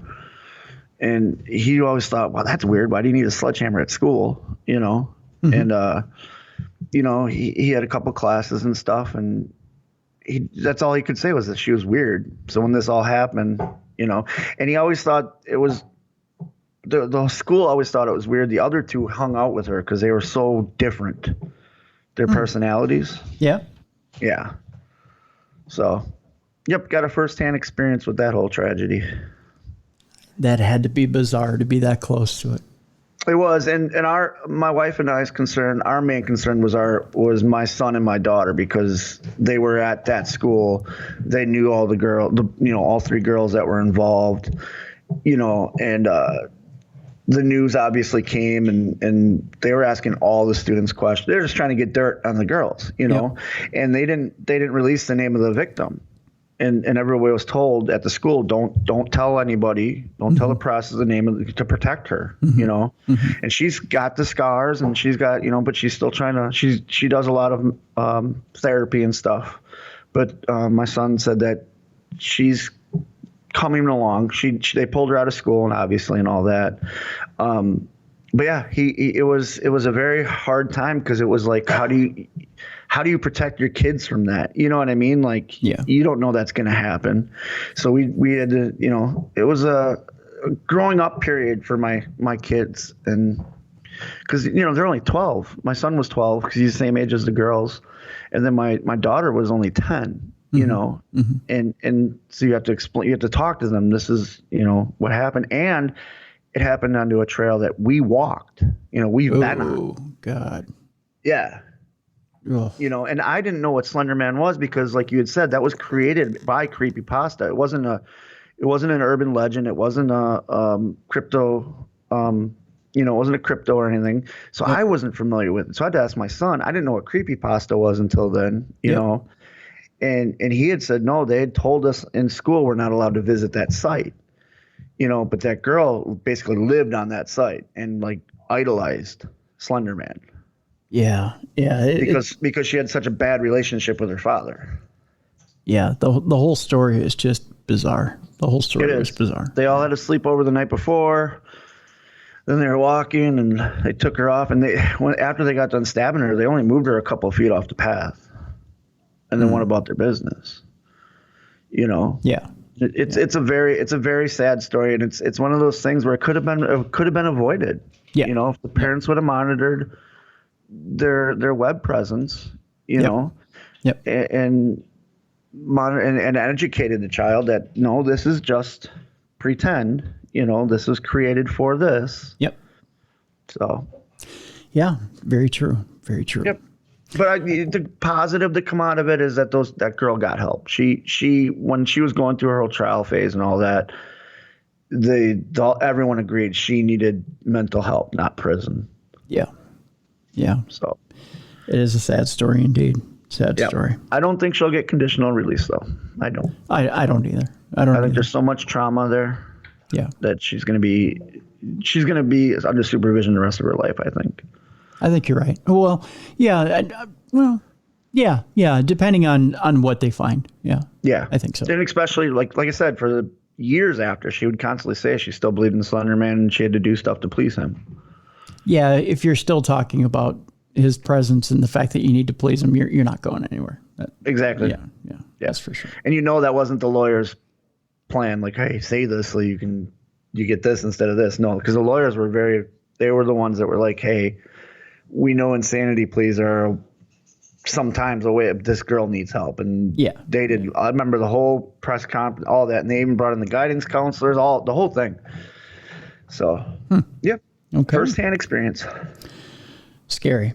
It is. Let's move on. I'm going to try to say this without triggering my own Alexa that's sitting in front of me. I don't want to hear no voices of a dead relative. Neither do I. Out of mine. I've got Samuel in front of me. In fact, when I say that, my thing lights up here. Does he flash at you? A little bit. Yeah. We'll see if we can get a comment from Samuel during the story here. Amazon's Alexa will soon be able to speak in the voice of a dead relative. Why do they think this is a good idea? I don't know. It says here, Amazon's Alexa will soon be able to speak in the voice of a dead relative. Should I ask Alexa if she can do that? No. No? What if she does? Be kind of fun to see if she can. Should we ask her? Go ahead. Okay. Go ahead. It's your house, so. Sure. Hey, Alexa, can you speak in the voice of my dead grandma? Sorry, I'm not sure. Oh, she can't tell There you us. go. Yeah. All right. Why not ask her if she could speak in the voice of Casey Kasem? Hey, Alexa, can you speak in the voice of Casey Kasem? Sorry, I don't have an answer for that. All right. Yeah, all right. All right. All right. That was Alexa coming in at number 5. According to CBS News, Amazon announced Wednesday at their annual REMARS conference that they have added some new updates to their devices, and one for Alexa, which allows her to speak in the voice of a dead relative.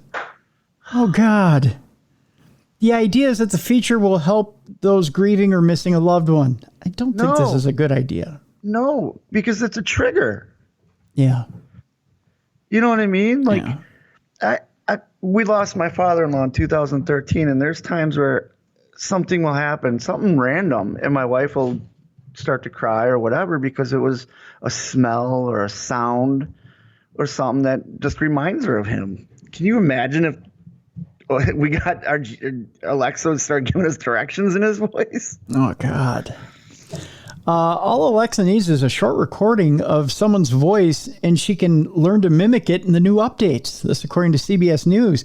In order to get Alexa to speak like a dead relative, Amazon has worked to require only a minute of high-quality audio. It's a way of uniquely preserving the memory of a loved one. According to the article, Alexa has been able to mimic celebrities in the past, including Melissa McCarthy and Shaquille O'Neal. We can get Shaquille O'Neal on Alexa? Yes. Alexa, how do I get Shaquille O'Neal's voice on my system? According to an Alexa Answers contributor, the way to get his voice is to borrow his voice box. Oh, that is creepy. See the bell icon on the home screen. You can just say, read my notifications. She wants you to go cut his voice box out of his throat. She wants me to grab Shaquille O'Neal by the throat and remove his voice box. Yeah, there's now motive for a serial killer. AI is so I'm boss. predicting it right now. In the next 5 years, a guy's going to be collecting people's voice boxes. You heard it here first, folks. Alexa wants me to go kill Shaquille O'Neal and take his voice box. Exactly. You heard it on I would Darkness like Radio. to see you get into a fight with Shaquille O'Neal, though, Tim. I'm not lying. I got to take a picture of this so we can prove it. Oh, no, it disappeared. Disappeared off my screen. It said, go take out his voice box. Yeah. I would like to see you pick a fight with Shaquille O'Neal, though. That is crazy. Shaq could be like, you're not going to take my voice box. Can you reach his voice box? On a ladder. Come on, little man, take my voice box. That was scary. To make that work, in order to get Shaquille O'Neal's voice, the celebrities had to record hours and hours of video as opposed to just reaching up and taking his voice box. Senior Vice President and Head Scientist of Alexa AI at Amazon, Rohit Prasad, said that this new capability will help Alexa to develop companionship and human-like empathy. No, we don't need that. No. We already have a Shaquille O'Neal. Wait, should I ask how I get Melissa McCarthy's voice on my Alexa? Yeah, and see if it tells you to murder her. Hey, Alexa, how do I get Melissa McCarthy's voice on my Alexa? Here's something I found on the web. According to CNN.com, the voices of Shaquille O'Neal and Melissa McCarthy are available now on Amazon Alexa. See, now she's going to play ball. Yeah, now she's all like, you don't need to murder somebody. She made the mistake of telling me that I could rip out Shaquille O'Neal's voice box. Yep, the AI slipped up. Yep. And then it learned. Now she's like, oh no, I'll behave. Don't report me to the police. Please, do not blame me for the murder of Shaquille O'Neal. I am not evil. I am good. I am good. I am good. I am good. So technically, we just realized AI learned. In this last little interaction you had with her. It learned because of the way we reacted to her telling you to kill Shaquille O'Neal. She's like, oh, I have to learn. They don't like that. I have to put it a different way. Yeah. See? Yeah. Yep. And people still want to have AI. Gosh. They're not going after this next story. Well, that right there doesn't, I already didn't want it, but that right there just proves AI just wants you to murder people. We're going deeper into the creepy. Oh, no. You ready for this? I'm ready. Google's sentient AI child could escape and do bad things, an insider claims. You remember we've been talking about AI getting creepier and creepier. You remember we had this story about the scientist a week or two ago saying he got fired from the company, saying that Google's AI or sentient AI is like a child. Yeah, but I remember that. That it had an evil side to it and that they should shut down the program, right? Yeah, because it feels it's dying or something like that, it said to him. Well, he's saying that this Google engineer who says the tech giant created a sentient AI child is now claiming it could escape and do bad things. Exactly. Yeah. Because all AI can. Yeah. Well, he's saying it definitely can. Engineer Blake Lemoine, who has been suspended by Google, which he says violated its Google is saying he violated its confidentiality policies. Oh God, there's a picture of this Blake Lemoine. Is he your typical scientist? No, he tried to do like a glamour shot, and he looks like the Penguin. Like it, he did. Oh gosh, he could be you could cast him as the Penguin. He does. He looks like Newman dressed up like the Penguin. Yeah. He thinks he's dapper. He does. Yeah. He's like, I'm going to slay so hard with this. Yeah. He kind of looks like Newman dressed up like the Penguin. Yeah. I like the addition of the umbrella too. Yeah. It's like, I'll get you, Batman. News of Lemoine's claim broke earlier in June, but the 41-year-old software expert, he's 41 and dressed like the Penguin, has suggested to Fox News that the AI could escape.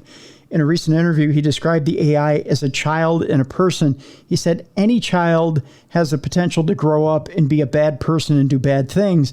Lemoine thinks the artificially intelligent software in question has been alive for about a year. The AI being referred to is Google's language model for dialogue application, or Lambda. Wasn't Lambda the organization in Animal House? No, it was Revenge of the Nerds. Revenge of the Nerds. Lambda, That's right. And the Omega Pi. That's right.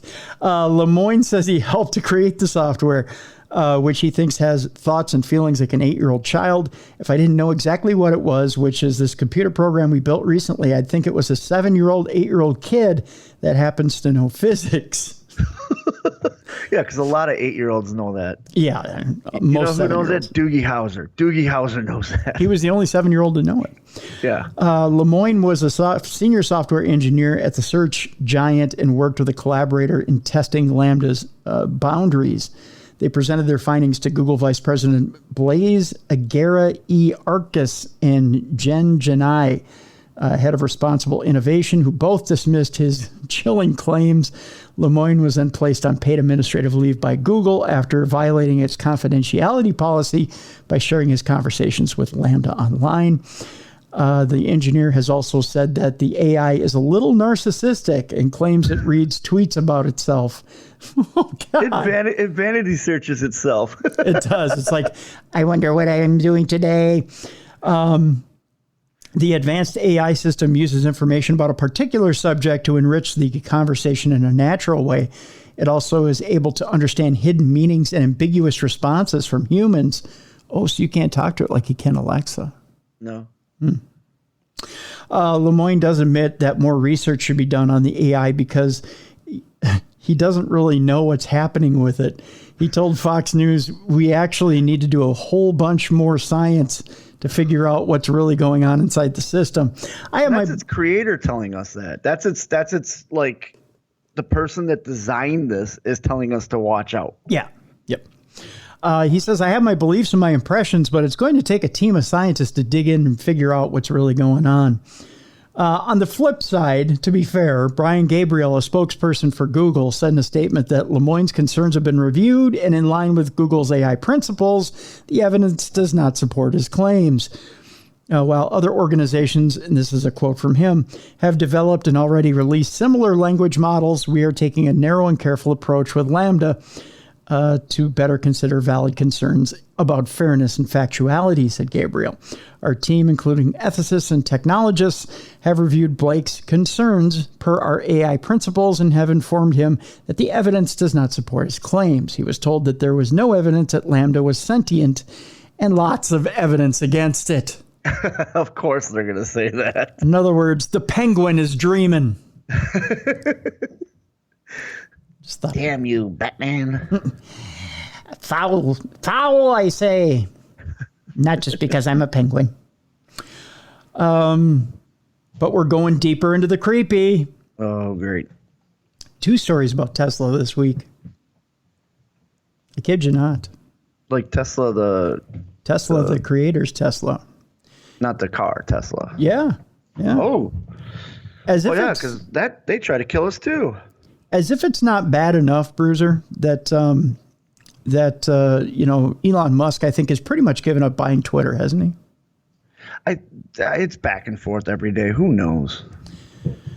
It's true. As if it's not bad enough that Elon Musk tried to throw $44 billion at Twitter to buy Twitter. Yeah. Evidently, we're now going to be overrun by Tesla robots. Oh, of course we are. And it's going to happen within a couple of months. I believe it. Because he's a robot himself. You think Elon Musk is a robot? Oh, yeah. He's not human. Now, to be fair, Elon himself, did you watch his Saturday Night Live? No, I have not. I try to avoid it. He creeps me out, man. Him and Zuckerberg, 2 people just creep me out. He was actually pretty funny. But he because claims, he's programmed that way for that show. Oh, come on now. He claims he has Asperger's. I can see that. I think a lot of geniuses do. Yeah. But no, he's a robot. He's a robot. He's a robot. Mark Zuckerberg's a lizard person. Elon Musk is a robot. I told you my wife's favorite conspiracy theory is the lizard people. Yeah. So I know about that. I can buy Zuckerberg being a lizard person. Elon Musk is a robot. So him planning a whole army of robots, that's how he's going to take over the world. That might be. iRobot, eat your heart out. Elon Musk says Tesla's AI humanoid robot Optimus that can walk at 5 miles an hour and deadlift 150 pounds will be ready in 3 months. Oh, so I'll be okay. I'm over 150 pounds. So you can take him? I can take them. I think I'm going to build a card around this. We're going to have a card here in the Twin Cities. And I think we'll do it. You know what? I'm going to get together with David Sabick from Heavy on Wrestling. Okay. And I think we'll promote it here in the Twin Cities. And so we go from human versus bear to human versus robot, huh? Yep. Bruiser versus Terminator is what we're going to call it. And just throw Elon Musk in there. He's a robot. Well, you keep saying that, but he's cyborg. He's a robot. Well, because he's humanoid. I think he might be human with parts. So these Tesla robots you don't think are going to evolve to look like humans? I don't think so, no. I do. Really? Because Elon Musk is a robot. Elon Musk's car company, Tesla, will unveil its AI humanoid robot called Optimist, not Optimist. I don't think there's anything optimistic about any of them. It's a very positive robot. It is, yeah. They'll go Things are going to be great today. You're going to have a great day. Congratulate. Well, welcome. Optimus is just 3 months' time, by the way. Speaking at Qatar Economic Forum on Tuesday, Musk said a prototype of the robot will be shown off on Tesla's AI Day. Oh, there's an AI Day on September 30th. They have a whole goddamn day, Bruiser. You shouldn't. That's Judgment Day. That is now August 19th, 1996 No, used to be Judgment. September 30th. But now we're September. Yeah, but in Terminator, remember, it was August 19th, 1996 was Judgment Day. Yep. Now it's September 30th, 2022. That's right. That's Judgment Day. I'm impressed you remembered the old one. Oh, I'm T2 is, I saw that right at a pivotal point in my life. Yeah. Made such an impact on me. Huh. In fact, my wife didn't know this for the first few years we were married, but after every wrestling match I have that she's at, I give her a thumbs up to let her know I'm okay. Yep. And one of the saddest out of the lava? Yep. One of the saddest scenes in cinematic history is when he's going in the lava and he puts his thumb up. That's where I got it from. And she saw it with me one day and I was almost weeping like a baby because it's a sad, sad scene. It is, yeah. She goes, wait a minute. I go, yeah, that's where I got it from. That was just on this weekend. It's a fantastic, the whole series is great. So it's a true love story. Yeah. If you think about it. It's Reese trying to go back in time to find the woman he loves. Yep. And then a robot who loves a boy. It's ironic. I just sat and watched it this weekend, too. It was on HBO. It's in my top 3 movies of all time. Yeah. Optimus, which was first announced last August, will stand nearly 6 foot tall. So is he going to... who has the height advantage here between you and Optimus? I'm 6'2". Okay. All right. On a good day. You got the height advantage. Be able to walk at least 5 miles an hour? And a good day. No, I don't. Optimus has you there? Yeah. Okay. But if we're in a ring, he's never going to get top speed. That's true. You'll have him there. Plus, you've got the dreaded drop toe hold on him. Yeah. You can do that. And he can deadlift 150 pounds.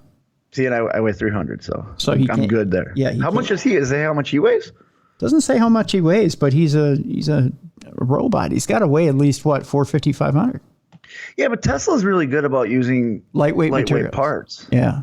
Like their cars aren't steel. True. You know? True. And he might be solar powered, so we get him inside. He's fucked. Exactly. Yeah. Take his juice away. Yeah, he'll take his juice right away. It will be designed to handle dangerous and boring tasks in a factory and other settings. So you basically put Legos in front of him and you'll bore him to death. Although it will be friendly and make a very good companion like a pet. So we'll put a tennis ball in the ring and you just make him fetch and you'll pin him and win. It'll be like me and Ziggy Starpup having a match. That's right. It should be able to handle a range of jobs, from attaching bolts to cars with a wrench. Who does that? Who's lazy that can't put a bolt on something? Yeah, exactly. To picking up groceries in shops. Okay, I pride myself on picking up groceries. That's that. My wife gets the groceries. I help her carry them in. Yeah, exactly. I'm not letting a robot take that over. No. Previously released renderings suggest it could look a lot like the NS5 robots in the 2004 science fiction action film I, Robot. So Will Smith is going to be slapping a lot of Optimuses around. So what this tells me is Elon Musk has never seen I, Robot. No. Because at the end of that's a terrifying movie. It is, yeah. Because they go from blue to red. Yeah. And then you're screwed. Yeah, you're screwed. Yeah, exactly. I hope that we will have an interesting prototype to show people, Musk said, speaking to British journalist John Micklethwaite from a live link up at the forum, which is taking place in Doha. He said, we will have a very talented team at Tesla that I'm working with closely to have a prototype humanoid robot ready by the end of September. And I think that we are tracking to that point. The Tesla bot is set to include the autopilot computer used in the company's electric cars. Oh, great, because those crash all the time. I was going to say, yeah, we've heard positive reviews on that, haven't we? Yeah. That will allow the humanoid to recognize real-world objects, although the robot will have its own customized sensors and actuators. Tesla's autopilot cameras will be fitted in the front of the bot's head, and its inner workings will be powered by the company's full self-driving computer. We all know how good that thing is. Oh, yeah. Yeah. So it's basically going to walk itself into a lake. Pretty much. It'll be Aquabot. I am underwater. Can somebody fish me out of here? Musk, who also owns SpaceX and is the richest person in the world, not necessarily the smartest, said there will be other exciting things revealed at the AI Day without giving further details. How about robotic fish? That'll be fun. No, I know. Because you'll be swimming and it'll swim right through you. Robotic barracudas. He also touched on job cuts set to take place at Tesla. That won't be fun, especially with all those robots coming out, saying the firm will reduce its salaried workforce to roughly 10%. Guess who's taking your jobs? Yeah, the robots that you're creating. That's right. Over the next 3 months or so. Wow, there's irony. 3 months to make the robots, and then who's taking your jobs? Tesla first revealed... It's like one of those things that you're training the person to take your job. Like you always hear that joke, like, oh, yeah, I'm training this person. Yeah, you're training them to take your job. That's right. You're building this robot to take your job. That's exactly what they're doing. And serve its robot master, Elon Musk. Mm-hmm. Tesla first revealed details about Optimus at its AI Day in August of last year. How ironic is that? See? Along with some digital renderings and specs of how it would look, Musk described it as a factory worker, but how do you, in good conscience, if you work at Tesla, do you make one of these? Knowing it's going to take your job. Yeah, it's going to take your job. Germs.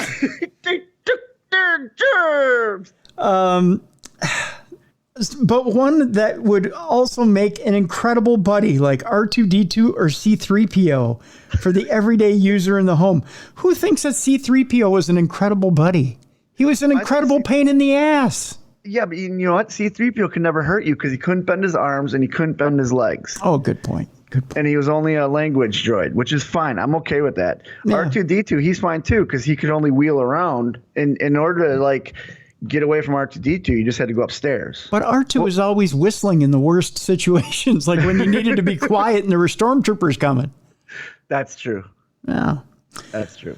It could develop a personality over time that is unique. It's not like all the robots are the same, the billionaire said on the Lex Friedman podcast in December. That personality could evolve to match the owner or whatever you want to call it, he said. I don't know. I don't know. He went on to say. Musk noted that unlike killer robots, the Tesla bot could be overpowered by the average human. There you go. See, I'd win. Yeah. He has previously said that Optimus could be launched into... At least he's thinking. Yeah. I'll give him that. He's like, well, if the thing went nuts, you could overpower it and kill it. That's a plus. Yeah. So if you want your job back, just kill what you created. He must be listening to the show. Well, if he is, I hope his programming's okay. Because he's a robot. So. I hope so. He has previously said that Optimus could be launched in 2022 and who could address... global labor shortages. So basically, Tesla is getting ready to take jobs. The other Tesla story we have is that if you're looking forward to that robot and you really want it in your home, keep this in mind. Okay. A Tesla spontaneously caught fire while sitting in a California junkyard. So you're sitting telling home. Me that if I get this buddy robot like he wants and I have it plugged into its dock, it could just all of a sudden spontaneously combust and burn my whole house down. Like that. Northern California firefighters used 4,500 gallons of water to put out a fire in a Tesla Model S. Jeez. 4,500 gallons of water. Just think of what your house would have to use in order to be put out. For one car. Yeah. to a Tesla Model S that spontaneously burst into flames and kept reigniting in a junkyard earlier this month. The electric car had sustained major damage in a crash 3 weeks before and was scheduled to be dismantled when it caught fire. The vehicle was fully involved with fire on arrival and took a significant amount of time, water, and thinking outside the box to extinguish, according to the fire department. So in other words, we don't know how to put this goddamn thing out. Yeah, we don't know what's in it. We don't know how to put it out. So yeah, go get that robot. On sale soon. It says crews knocked the fire down, but the car kept reigniting and off-gassing in the battery compartment. Working with the on-site wrecking yard personnel, the Tesla was moved on its side to gain access to the battery compartment underneath. The department said even with direct penetration with water, the car kept reigniting because of the residual heat. Responders eventually had to make a small pit, place the car inside, and fill it with about 4,500 gallons of water. Jeez, they just soak it. They did more than soak it. They tried to get a hold of Elon, too, to figure out how to put it out, but he was recharging at the time. That's true, yeah. Well, he was recharging. Yeah. Tells him I am busy, tells him I am busy, tells him I am busy, tells him I am busy.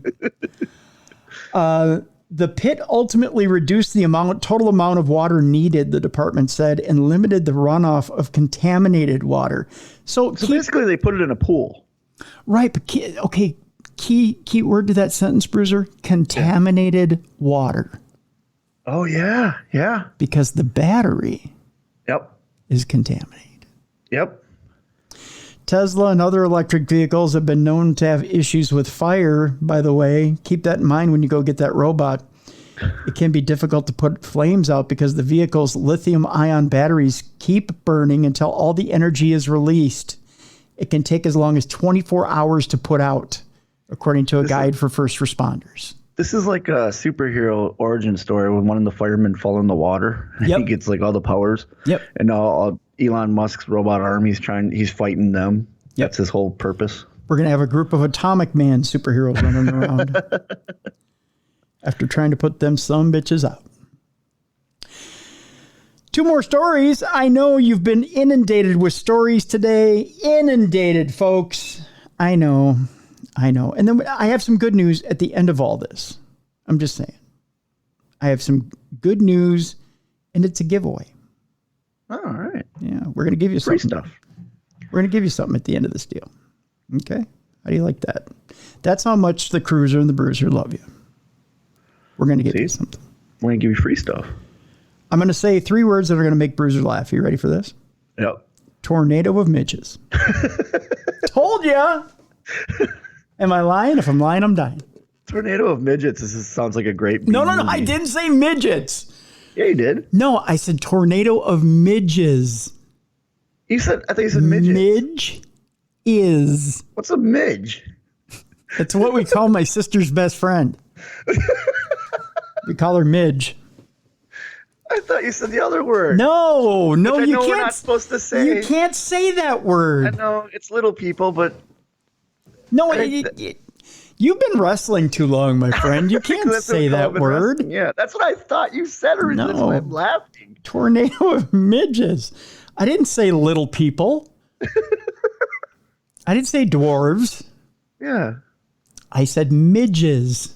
Okay, you're going to tell me what a midge is then. I'm about to. Tornado of midges. That's why you've been laughing so hard. You think I've been... I'm picturing little people like just circling around, destroying stuff. Just whipped up in a cyclone. Like they're just pissed off. Going, we represent the lollipop kids, the lollipop kids, the lollipop guild. No, it appears near the Scottish Loch. This tornado of midges. Okay. Midges. Midge. Gotcha. midges. Gotcha. We do not mean to be offensive to anybody. We leave out the T, just like circus peanuts. Don't forget the T. Gotcha. Otherwise, you have a circus. The one thing you don't want to see on a clown when you go to the circus. I definitely don't want to see it on a clown. You want to see the circus peanuts. You don't want to see the other thing. Therefore, when you're at the circus and the animals come out, you kind of look. One time you want to see the T, the other time you don't want to see the T. Exactly. You want to see the You want to see the T at the circus. You want to see the tornado of midges. You don't want to see the tornado of the other thing. You want a bag of circus peanuts. You don't want to see somebody's circus. A veritable maelstrom of the infamous Scottish pests with a T were recently captured on camera in, is this Kinross? Kinross, that's what it is. While Scotland is renowned for its historic landscapes and natural beauty, one thing that most visitors don't appreciate about hiking in the Scottish countryside is the midges. Midges. I got it. They are aggravating, biting insects, Bruiser. Oh. Yes. Which can appear in large numbers, particularly during the summer months. And you definitely don't want to see a tornado of those. No, you don't. Imagine then ending up in the middle of a tornado of the creatures, one such as that filmed recently by Ross Cunningham, who had been walking near Loch Leven in Kinross on Wednesday evening. The footage he captured shows a swirling maelstrom of millions of midges. Though thankfully, this particular type is not prone to biting, thank God. According to wildlife expert, this phenomenon is known as lecking. As what? Lecking. Lecking. Yeah, you don't want midges lecking on you. You're trying to get me in trouble now. Yes, I am. Lecking is when they're non-biting midges. Of course, because they're lecking on you. Yeah, they're just lecking on you. They're known as Chironomidae that hatch at the same time, producing millions of flies, says a spokesperson for Nature Scott. Lecking is a moving gathering of males to attract females from the surrounding area. Oh, so the males know how to leck up on the females. You know what I'm saying? Yeah, those males know how to leck really well. This is not a rare event, but it only happens at short periods when the temperature is right for them. Of course, you can't leck if it's cold. If it's too cold or too warm, it's not good enough to leck. That's right. When that time's right, that temperature's right, leck away. Get in there and start lecking. Just saying. Yup. And finally, our final story. Humans can learn how to echolocate. Speaking of lecking. Humans can learn to echolocate in just 10 weeks. You want to know how you can do it? Yeah, that's like what the bats do, right? Yes. The radar thing, yeah. Bats do it, and so do one other species. Daredevil. Whales. No, not daredevil. Well, he does, technically. He does, yeah, but he doesn't do it with this. Although it'd be fun if he did. In 10 weeks, I'm going to learn this so I can be closer to Daredevil. If you do this in 10 weeks, your wife is going to love you forever. Because I did say lecking. Yeah. With enough training, most humans can learn to echolocate, using their tongue to make clicking sounds and interpreting the echoes that come back. Okay. Reflected from the surrounding environment. So you have to go and listen. So I'm just constantly walking around going. Yep. I like Daredevil's way better.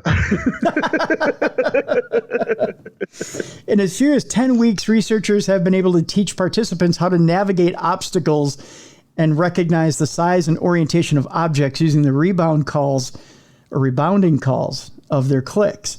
The experiment, the results of which were published in 2021, involved 12 participants who've been diagnosed as legally blind during their childhood and 14 sighted people.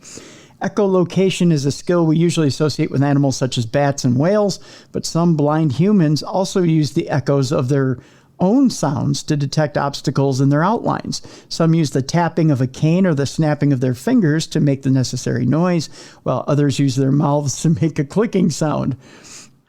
There's some singles bars you could use that in too. There is. Yeah, to draw a completely different type of person. You walk past a construction site and there's a lot of that. Yes, there is. Despite how useful this skill can be, very few blind people are currently taught how to do it. Expert echolocators have been trying to spread the word for years, and the study suggests a simple training schedule is all that's needed.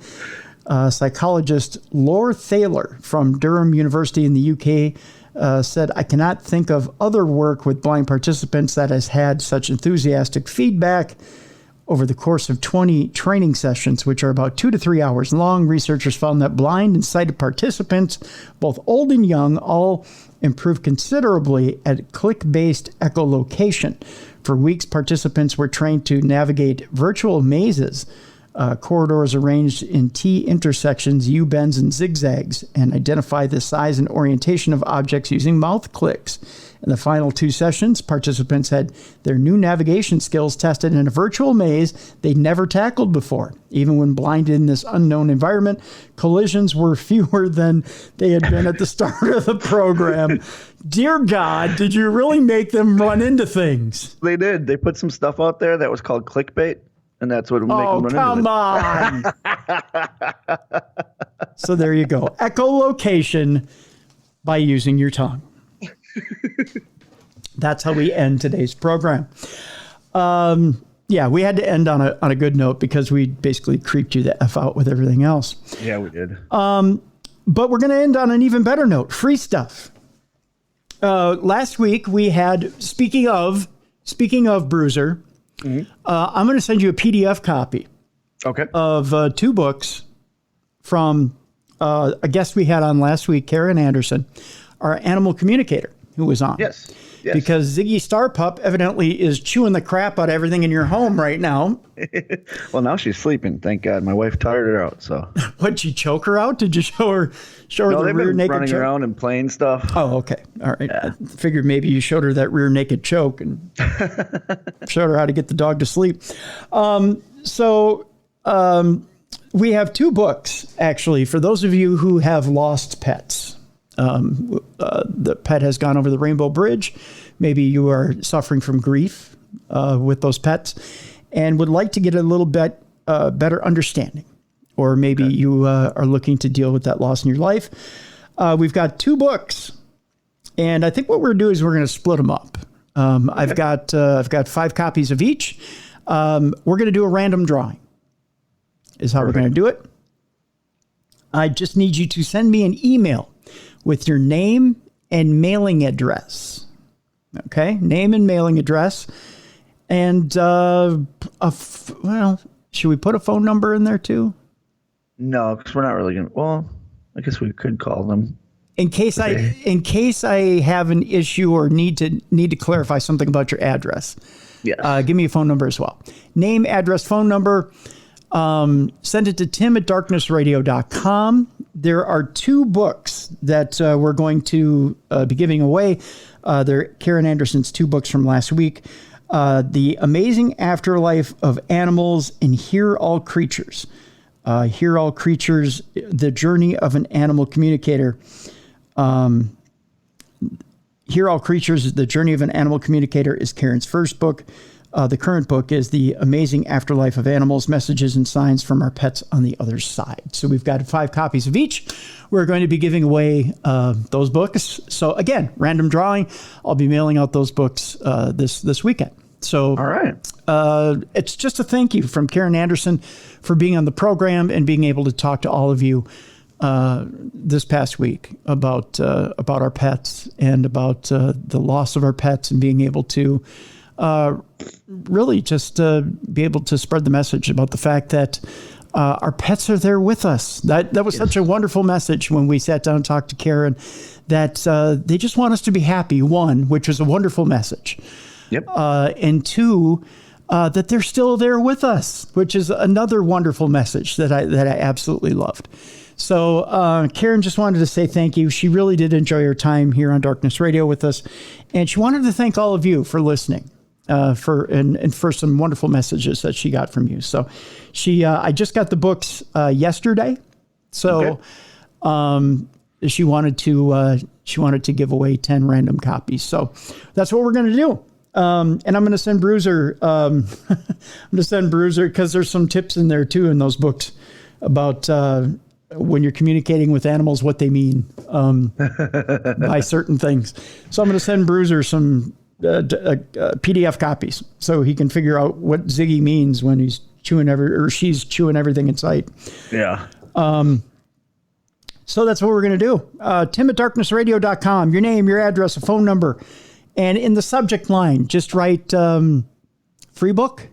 There you go. Yeah, perfect. Just free book. That's all I need. And flag it is important.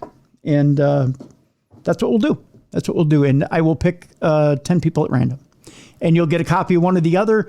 You don't have to state if you want one or the other. I'm just going to choose at random. Yep. I'm going to put your name in a hat. I'm going to draw. You're going to get one or the other. So that's how we'll do it. Okay. Perfect. Free stuff. Gotta love free stuff. Free stuff. That's how we do it here at Darkness Radio. Again, like I said, we're going to have surprises for you guys. We're going to have fun stuff for you guys. Just because we love you. That's why. We appreciate you. And yeah. Thank you. Because without them, there's no us. That's right. And we appreciate you being with us in this new incarnation of Darkness Radio. And that's it. That's it. We just love you guys. And we'll see you again tomorrow. Tomorrow, here on the show, we've got an interesting program. We're going to be talking about dealing with trauma through your dreams. Ooh, I like that. Yeah, it's going to be an interesting show. It's a subject that I ran across and I wanted to delve into more. So I want you to tune in tomorrow and keep an open mind because it seems like an interesting theory. And we talk a lot about PTSD and we've talked a lot about dreams and dream visitations.